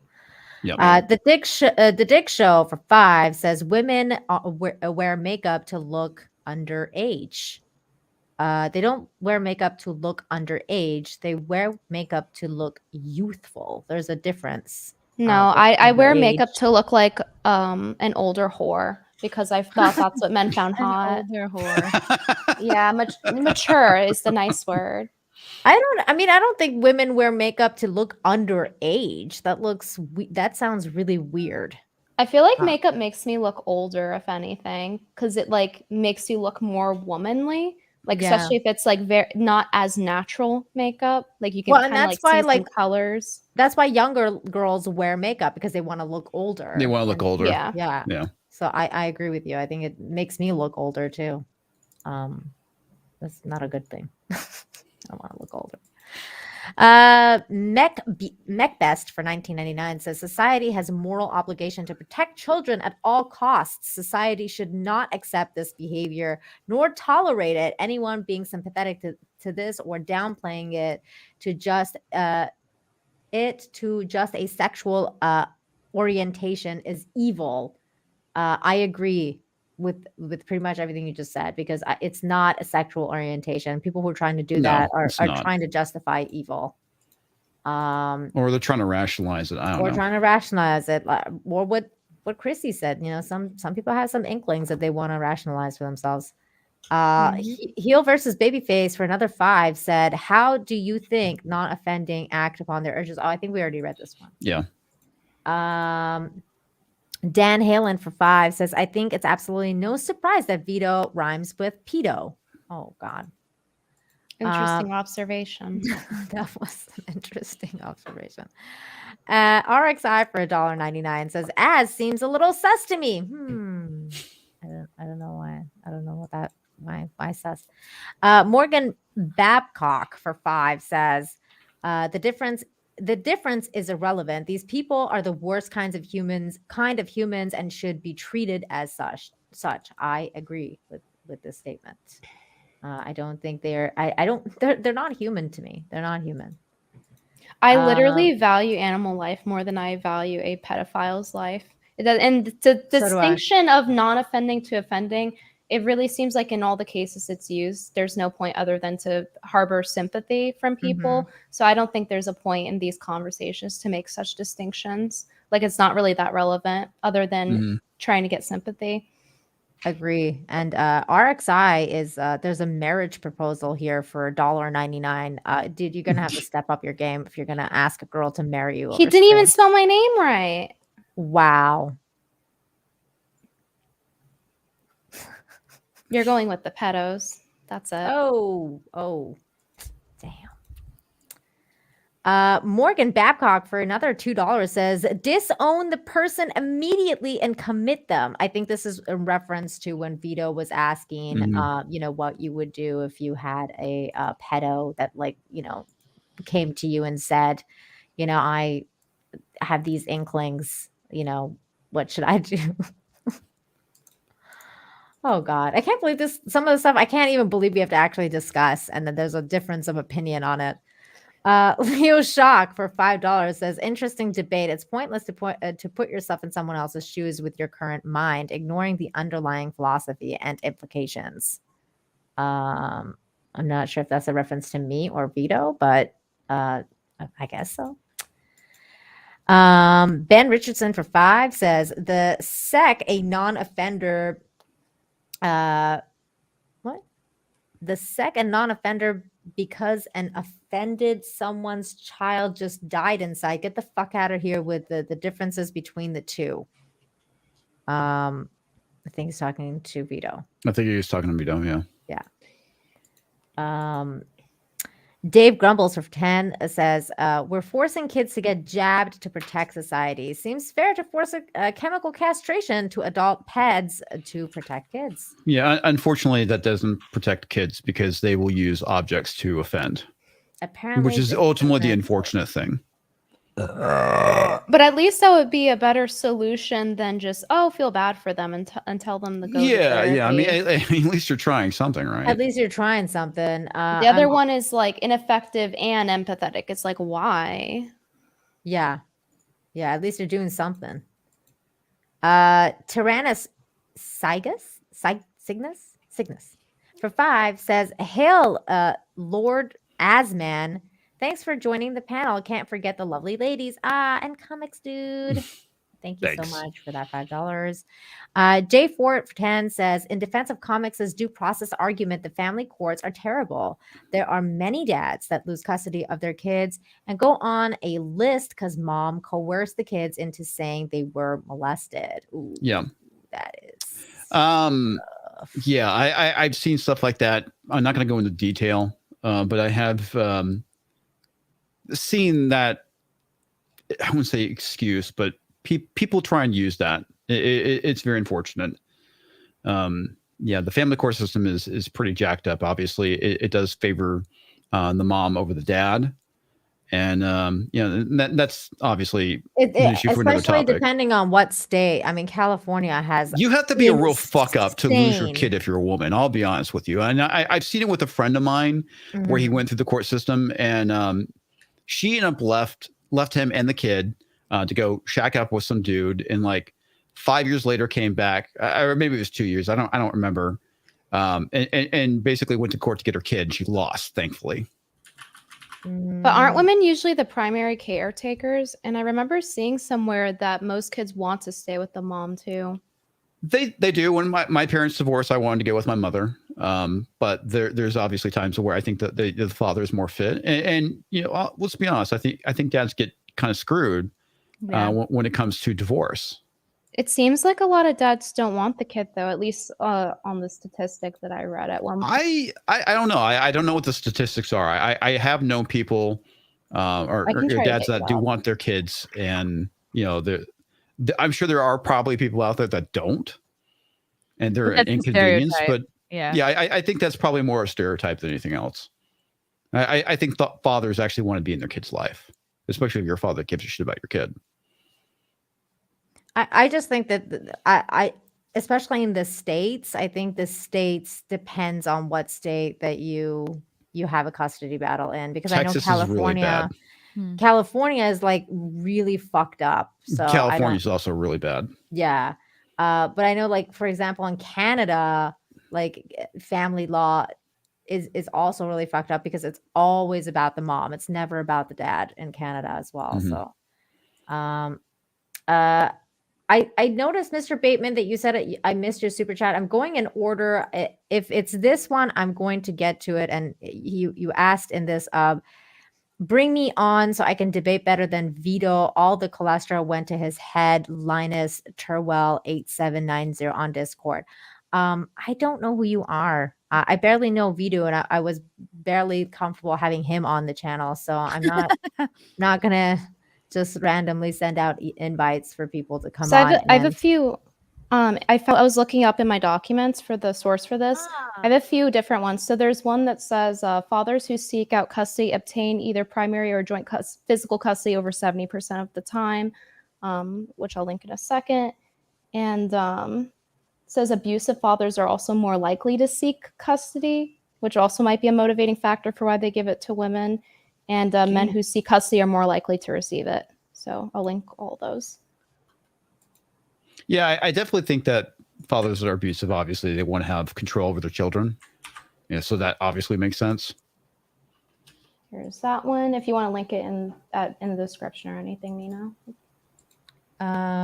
Okay, I will leave this open for myself for later, and I will put that in the description afterwards. After that, basically when the stream is done, what I'll do is I'll link basically all the stuff that we kind of talked about tonight to just so everybody has access to all the information as well, because it's hard to find information, actually good information about this kind of stuff. Hey, just saw you popping in the chat, Will Gentry. Hope you're doing well. J Fort for 10 says in defense. Oh, we read this one, right? Yes. Yes, we did. Thank you. Frank says for $4.99. Oh, we read this one too. Thank you, Frank. Elsid Barrett for $10 says Jojo Rosenbaum was released from a mental institution instead of jail. 5 counts and 9 to 11 we need to stop classifying it as a mental illness. Agreed. It's more than a mental illness. Visitor Massacre for 5 says, enjoy the money. But isn't Nerdrotic your friend? I mean, he's a criminal. What if Nerdrotic offends again? Nerdrotic is not a kid toucher. We're not I think that's people who touch kids. That's different. And, you know, there's no comparison. There's absolutely no comparison there. You know, there's no comparison to someone who's made a mistake in their life and, like, you know, gone to jail and served their time and, you know, probably regretted that action and came back out than touching kids. Yeah, I've had two very close friends that were addicts. Gary being one of them, another one who is no longer with us anymore. But he talks about being an addict. He's like, hey, he was a meth addict, and he talks about how every day he craves meth. But, you know, it's the, you know, he resists it. You know, but that's different. Wanting to take drugs and destroy yourself is different than going and wanting to destroy somebody else.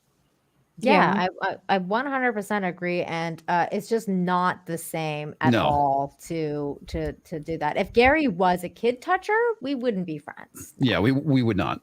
No. My manager wants to know what Nerdrotic did. Could you expand? No, Tom. Nerdrotic is not a meth user. It was another friend of mine. Oh, like Brittany, you're asking like what he did to go to prison? Yeah, it was brought up. My manager was like, "Who's what did Neurotic do?" Was like, I don't know. I don't think he's ever really talked about it, like in terms of like what he actually did. But I think it was I think it was a violent crime. It had to do with something to do with drugs, and because he was an addict at the time. Drugs and robbery, I think. Yeah, and he openly talks about it that he's been to maximum prison. So it's not something that it's like, you know, that no one knows about or something like that. I think he recently actually talked about his struggles. I think it's on his channel. It's called his AA stream. So he talked about a lot about what he's gone through, and drugs and violence. And he said drug dealing. Drug dealing? Okay. Yeah, that's what Push Up said. Okay, there we go. So mid-tier alpha, thank you so much for the $4.99, says some, not all illnesses are serious enough to quarantine the risk, or even those who have the symptoms without the full-blown infection. Sure. The physicality channel, thank you so much for the $10.99. The urge creates a market for certain videos involving kids. The demand creates supply, which creates abuse to children to make those videos. There's your answer, Vito. Yep, you're very right. Frank says for $4.99, Vito is trolling and being contrarian for attention. As soon as he brought up Hitler, it was a lock. I definitely think he was being a contrarian. I do think of it some of it is probably being done for attention. I think it's a bit of all of it. Yeah. He's doing it for attention. That's why I did. Never mind. You didn't want to bring him on? Yeah, I didn't really want to, but I mean, because he got it's exactly what he wanted. Yeah. I mean, it's over and done with. I mean, if he wanted to clarify that he's not a pedophile to everybody, I hope he could have done that. Yeah. RX1 for $1.99 says Brittany just turned into Destiny. Where's Sauce? The difference is asking for a source for common sense and basic morality that humans are born with versus asking for where is he basing the foundation of this method would be helpful to pedophiles. I think that was fair to ask for the source of that. I very much agree with that assessment. Blue Sky for $4.99 says Vito has to believe pedos can be helped as he sees himself in this character. Vito, this cannot bear Vito, this cannot bear the thought they can't be helped. That's why I suggested to him to read some of those books. It's like making sense of your world because you actually are thinking those things.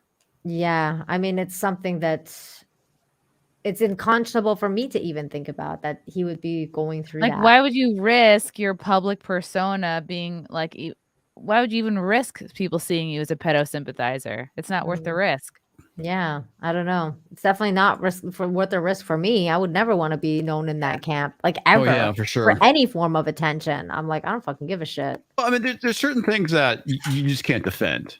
Okay, No. and you know, Dalton, this is years ago, is a philosopher, and he brought up something around bestiality, and it's like, dude, don't go there. Don't try and rationalize it. Don't try and defend it. Just don't do it. People aren't going to understand you. It's like, I understand where you're coming from, dude, but people were going to get the wrong impression. And he got a rash of shit for that. But eventually people got over it. But, you know, he was by no means, you know, justifying it, but he was trying to approach things from a philosophical, moral standpoint. And I told him, like, look, dude, you sometimes you just can't do that. You just can't do it. Just don't. Like, what? This is what I don't understand about Vito, Destiny, or any of these people. What is this hill that you want to die on? Like, you want to die on, like, I want sympathy for pedos? I think it's that misguided notion of trying to be a good person. Right. I don't agree. But you can be a good person without looking like a pedo sympathizer. I agree with you. And what do you mean, Brittany? So I disagree that it's because they're trying to be good people. I think it's the complete opposite. I actually think it's due to the selfish urge of having the intellectual jerk off of, oh, I'm so smart, I can try to justify pedophilia. I can try to justify moral things. And it's like, oh, I look good by doing this to show how smart I am as a pseudo intellectual. So I don't think it has anything to do with having humanity and everything to do with an ego. Yeah. And that's a really good point, because that's a very good point. I think that it has a lot to do with that too. See, that's the thing that where I try to, like, exactly what I said to Vito about, like, you know, projecting my own empathy on, or like your empathy onto people.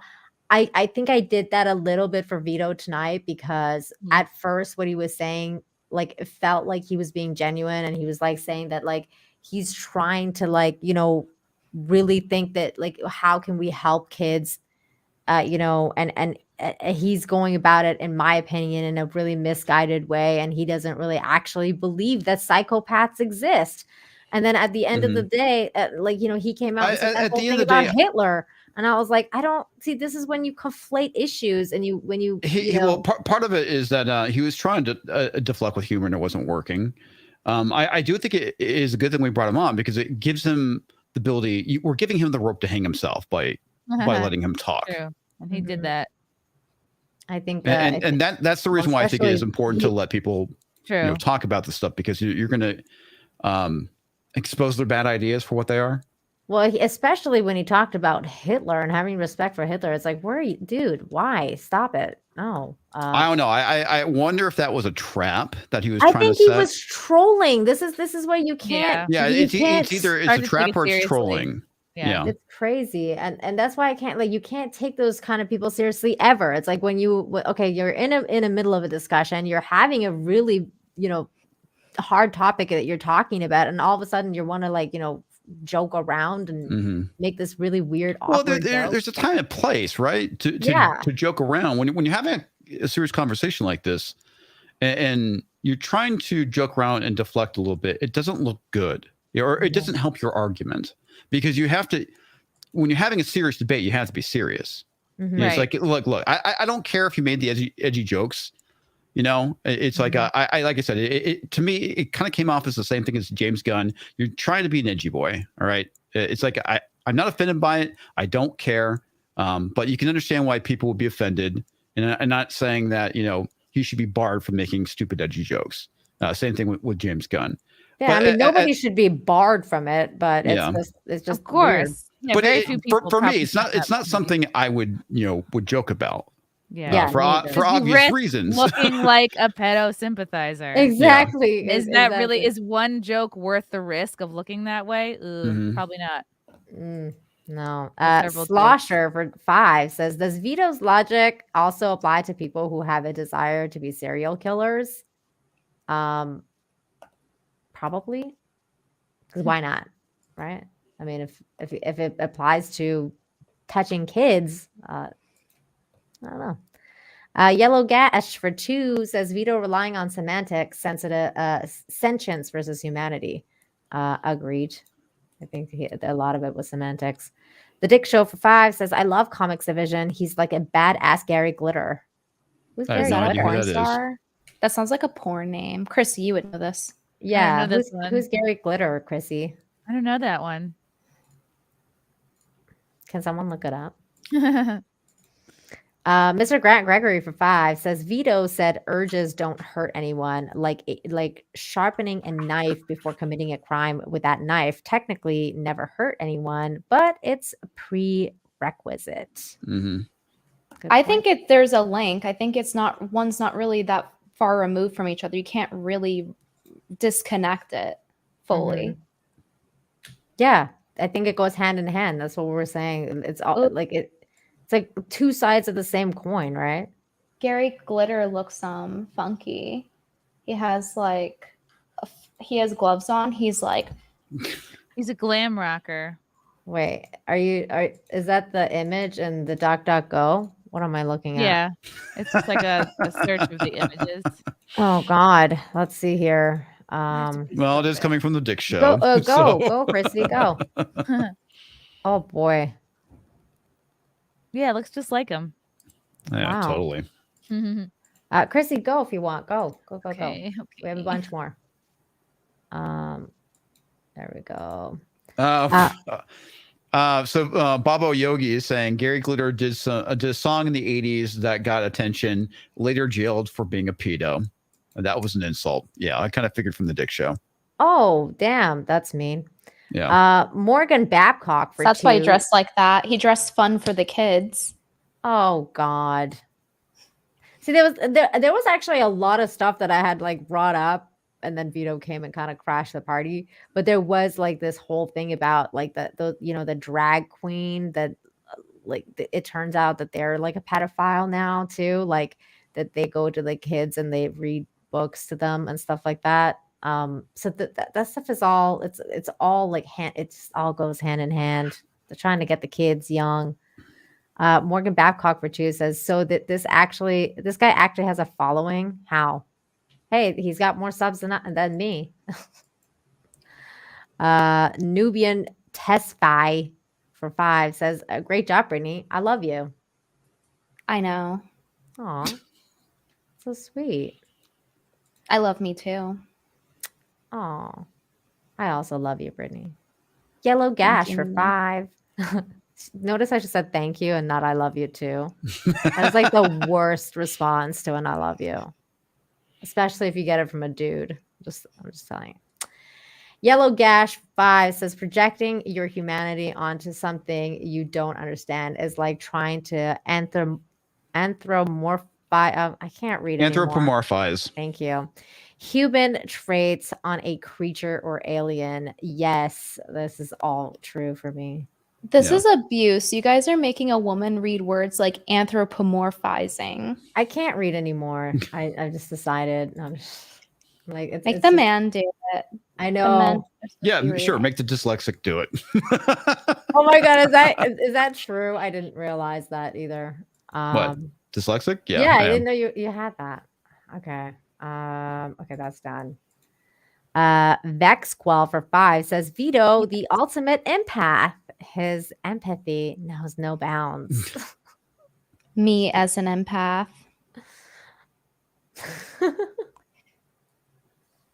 Oh boy. Zero Rewind for 5 says I will say that some of the points you guys are teeter very close on a witch hunting. Me, an empath, sensing bad vibes that people want to witch hunt pedophiles. Me, an empath, getting bad vibes. Yeah, maybe it's because it's normal to want to witch hunt people that want to harm the children of society or have the urge to. I think that's pretty normal. About baseline. I think that's pretty normal to to have that like disgust. The thing is the disgust is normal. Yeah, disgust is absolutely normal. Yeah. And I feel like they want to make it not normal. Like you don't have to be so disgusted. It's not like they're It's not like they've It's acted not like they're on fucking it. children or anything. You know, Yeah. it's perfectly fine. You know, So, I no just big don't see deal. it like Let's that. not be so hasty here. Yeah. I don't know. I feel like, yeah, maybe they should be afraid of a fucking witch hunt. Because why not? Because, you know, if they get found out, like, you know, the stakes, don't fucking touch kids. Really, it's that simple. Yeah, I Don't think do a it. lot of these people's minds will change if their kid ever gets molested. Yeah. How is it a gotcha? How is it a gotcha to be like, oh, you guys like want to witch hunt pedophiles or something? Yeah. We've been saying that the entire time. Yeah, let's get them. No. I don't know. I just think that they should stay hidden. I'm not one of those people who's like, yeah, like they should get the help that they need. Why does like, the I rest don't care. of society need to reorient themselves around these? Yeah, we've already seen this happening with other forms of insanity, right? With the whole thing with like all the fucking made up genders now that we have. I mean, it's like why do we need to add another one to the mix? Yeah, I'm not interested. I'm not, and I think that that's exactly what they're trying to do, comics. They're trying to add that P in there, which they already have apparently. Like it's called like pansexual or whatever, but now they want to add like another one, like the PH. I thought pansexual was just another version of being bisexual. No, pansexual means you don't have an attraction to any sex, from what I understand. No, pansexual is the opposite. It's you're attracted to everything. So like not just, what it is? Yes, and not just men and women, but also trans. A pansexual is when you're attracted to anybody who makes you a hot meal. God, I can't even keep track anymore of all these fucking weirdos. I never mind. Mike Hunt for 5 says, I hate Vito for flagging channels for having Alex Jones as a guest until he was a guest on InfoWars, top tier comedian and national treasure. I'm sensing that Vito is an empath. Vito apparently is. You know, he got bad vibes from a lot of you. I feel like he's an empath. I think you might be. I think you might be onto something. Well, and the whole thing too, it's just a dick move, right? You know, it's like, come on, it's like I'm cool with you, you know, not sharing our opinions or even liking us, but what he did was a dick move, you know, flat out. Well, he did and he didn't even want to address the other dick move that he did, where I was like talking about like how he was basically like trolling being a pussy. He was trolling like Ryan Kinnell and Lady Gravemaster and like all those people and like taking their name and buying their domain names and like putting child porn. I heard I think he did like porn for Ryan's domain name, and I don't know. He's like one of these like. Well, to be fair, I did that to Ryan too, but that was out of good fun. It wasn't, you know. Oh, but it's not like but you guys are friends, and you can do that. It's like bully. It's like child. But bully I wouldn't go and buy a domain for Vito though, and put something up. Yeah, I mean, he didn't even want to address it. That's how that's what it. That's there's something like he must have been hurt when he was younger because he pursues like attention negatively, not through positive means. So. I bet a therapist would have a field day with him. I think he needs a team, Chrissy. Oh, wait. Are there any empaths in chat? Press 1 if you're an empath and you're just sensing bad vibes from the whole stream for some reason, but you can't put your finger on it. Morgan Babcock for 5 says, I would love to see someone show me a society that never committed horrible acts upon others. There is none. Heaven. I think that's a relatively fair assessment. Sure, heaven. Yellow Gash for 5 says, there's a reason why the left holds up people like Epstein, Kevin Spacey, Harvey Weinstein, and Meryl Streep. They're all trying to normalize child abuse. Okay. What? There's 3s. She said 1, you guys. 6, 666, 7, 1, 2. I said 1. Because I think you think the chat can count? They'd even know how to leave a like on the stream. Wow.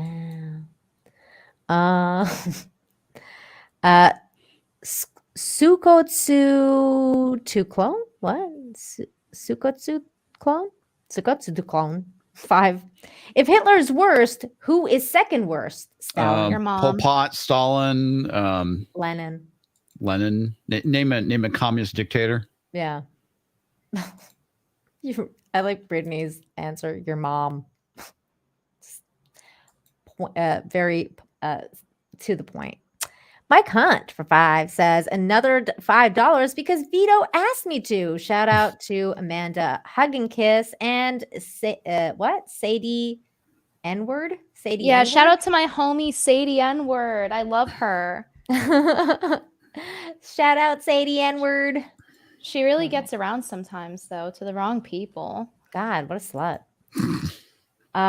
Stunning and brave Megatron for 279 says evening Nina and panel. Well, hello to you, stunning and brave Megatron. That is one of the best videos on YouTube, by the way, if you haven't seen it.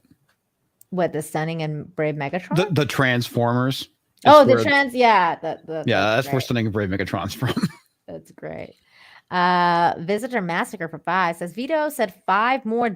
Just a reminder, I wouldn't let neurotic near my kid. Can't trust criminals. That's cool. Don't do it. Anthony for 5 says 5 bones for Faye Valentine poster. Nonsense. What? Nonsense are bad. Okay. Oh, yeah. Nonsense are bad. Okay.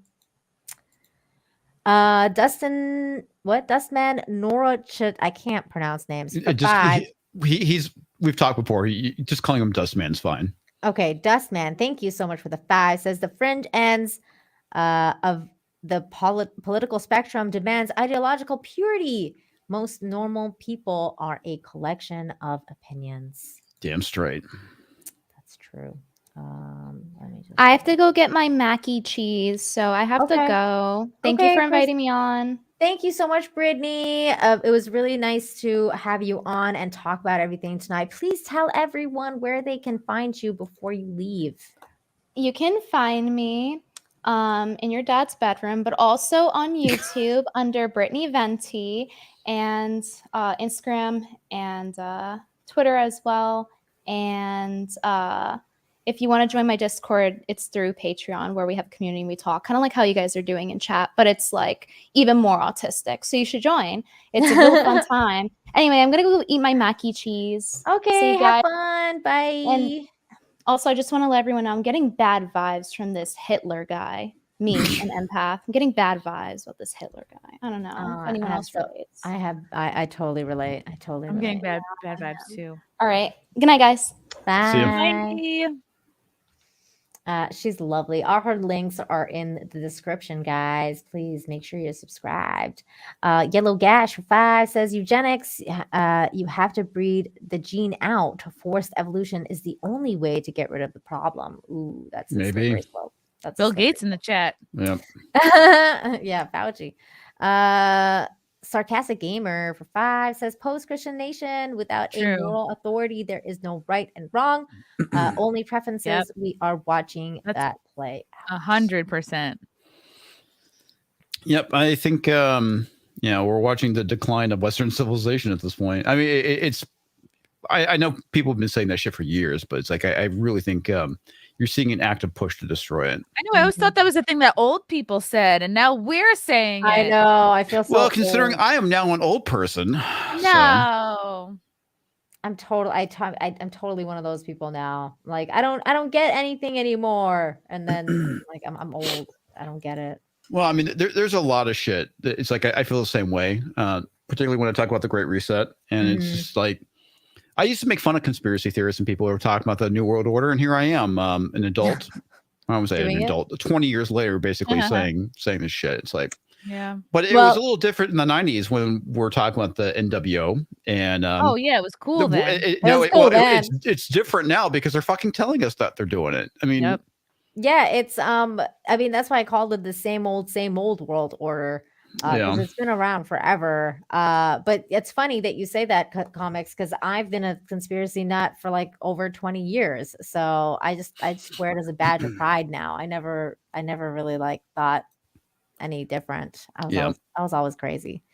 Sergeant Kirk, Thank you so much for the $6.99. It says Calhoun for president. Who's Calhoun? I have no idea. That is. MJ1 Media for 2 says, can't generalize. All cases need to inspect each one. I can generalize pedo cases and non-offend or that. I don't know. I think I generalize pedo cases. I think you can make a pretty good case that I don't know what would be the percentage, but I would say that probably the majority of MAPs will offend at some point. I agreed. Ricardo Holguin for 5 says, in Colombia, we have one that did that to and more to many kids, and it's in jail waiting for his freedom. We had one in Mexico that some people found out that he did that to some kids, and they went and killed him in the street. They literally lynched him. No muss, no fuss. They just lynched his ass. They were like, fuck you, you don't deserve to live. And that's what you call neighborhood watch. It really was. They literally dragged him out of his house and killed him. The Dick Show for 2 says 3 of you would abuse a kid to be famous. Speak for yourself. Yeah, it's like, speak for yourself, buddy. Justin Foster for 5 says bringing up Hitler was stupid. Hitler was an enemy, enemy political leader in military conflict, while the other is a criminal action. It's just, it did not help his argument at all. No. Brosquito for 5 says, imagine defending and normalizing a person close to you who's a violent drug dealer / addict who can harm children. Sus panel. I'm guessing they're referring to as Gary. Yeah. Gary has served his time. Like, and he does not seem to be a violent offender anymore. That actually has nothing to do with harming children. It actually has. There's no comparison. So throwing it in there doesn't really make a case. I mean, I understand you probably hate Gary for some reason, and you want to, have us hate him, but it's just not going to happen because, he's served his time. Two are unrelated. Very unrelated. It's not like he went to jail for pedophilia. If he had gone to jail for pedophilia, then I would be like, no, I'm not his friend at all. I don't want to have any. Well, I think that the point that they're trying to make is the act of selling drugs to kids. I mean, do you have proof of that he sold drugs to kids or adults, man? Yeah, it's a bold claim. Yeah, it is a very bold claim. And then Nikki Dorkos for $7.99 says, any of you find it strange how contemptuous and dismissive Vito was when pressed? He didn't have to call in on the show specifically addressing pedos. Well, he wanted to talk about the thing that was going to get him the most attention and not something that he had to take responsibility for doing. Yeah, that's why he didn't want to talk about that thing I brought up in the end. And that's why at first he left when Az showed up because he was bringing up some really good points and Vito didn't want to deal with that. But then he came back. So that's good that he came back and dealt with it. Dan Halen for 5 says, my mom knew girls that would go to Gary Glitter's house after school to hang out in the 70s. She thought it was weird, but didn't think much about it. Ooh, those poor kids. Mike Hunt for 5 says, please consider donating to rain.org instead of just talking about how much you hate Vito. I don't think anyone has said they hate Vito on the stream. No, I don't hate him at all. I think he's very misguided. Yeah. I do think he's doing certain things for attention, but I agree. I think that he's doing certain things for attention, and I mean, it is what it is. I mean, that's, people are, free to do that. We just don't agree on certain things. We don't agree on the definition of a human. That's for one thing, because he doesn't believe psychopaths exist. I do. But what the hell? Also ask Vito where he donates his money. He's the one who supposedly cares so much about keeping kids from being abused. What's rain.com? I don't even know what that is. Is that like basically is a website that deals with sexual violence, appears to be. Okay. I'll look into it, and if I think I should make a donation, I will. Thank you for telling me about rain.com. And opinionated news guy for 2 says, "Hey, comics, come to the dark side of Comicsgate and EVS." Well, fun fact, I originally was part of Comicsgate back in 2017, and I left in 2018. Oh, so, well, there you go. So there's some Comicsgate lore that we didn't even know about. So that's very interesting. Obviously, there are other YouTubers that became much more prominent, like Yellow Flash and Just Some Guy. So, they obviously put the work in to get where they're at. There's still Comicsgate, right? I think there's still Comicsgate. I think Yellow Flash is. I don't really know. I don't know. I can't. I'm not going to speak for other people when it comes to that. But I know they promote a lot of Comicsgate stuff. Mm-hmm. But ultimately, Ethan, took over Comicsgate, and that's where it is now. Yeah, it is. And I enjoy EVS's content once in a while. He's a very entertaining guy. So that's it. We've basically covered the stories. We've talked about everything. There was a lot more I wanted to get into, but it just went a different way. So maybe another stream, another time, if something comes up again, we'll talk about it. But I want to thank you, everyone in the chat, for being here tonight and just hanging out with us, having this difficult conversation, being respectful in the chat. I really appreciate all of that. No, not at all. I'm not pissed about bringing Vito. I'm actually glad that he came on and explained his side of things. I'm glad that he came on, and you guys had me bring him on because now we kind of know, like, I kind of know who he is on Twitter, and I know not to take anything he says seriously. Yeah. So I think that's net a good positive. thing. Like I said, it's like I think a lot of that stuff is that he's obviously shit posting. Yeah, he's trying to be edgy, and like I said, I think it's fine. If that like works for you, do it. But Yeah. if it's clearly not working for you, maybe have some self-awareness. Yeah. And I mean, like, I don't, again, there are some things we just definitely don't agree on, and there's some things that I think we made some headway, but either way, I mean, I hope he reads those books. Maybe it'll help him. Mm-hmm. He probably won't, but you never know, right? Like, that's the thing, like giving the benefit of the doubt. So you never know. If it does, I'm sure, maybe he'll take away something from it. If he doesn't, well, it's going to be the same shit all over again.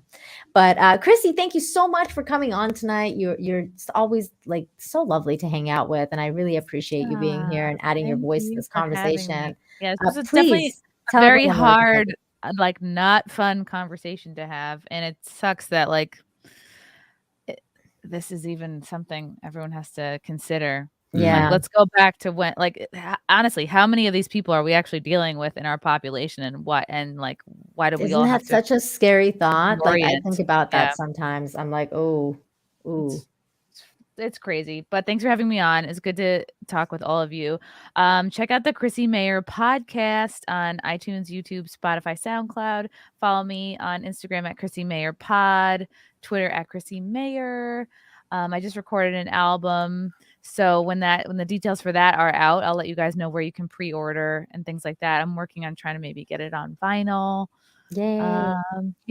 Yeah, that's, and I got a show in Danbury on this Thursday at Barbari's Grill. I guess it's a restaurant. That should be fun though. Yes, that's this Thursday at 8:00. Go to my website, chrissymayer.com for tickets. I'll be in Savannah, Georgia and Tampa, Florida in March as well. Nice. Can you please do a show in Cancun at some point? I would love to. Yeah. Just a show where I just get drunk and I don't do any stand-up. No, there's definitely a population here for that. The expats, they'll be like, yeah, comedian who speaks English, come over here. I speak a little Spanish, un poquito. Oh, well, that's even better. That's even better.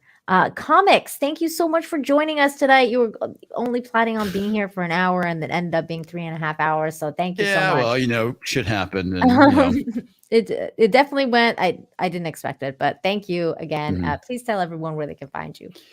Well, you can find me over on my channel at Comics Division, along with on Twitter, where I basically talk a lot of shit on Twitter, and obviously I on my channel I stream every Monday and Thursday, and you can find me over at Friday Night Tights, and I always leave out Unsafe Space, and where I talk about the Great Reset.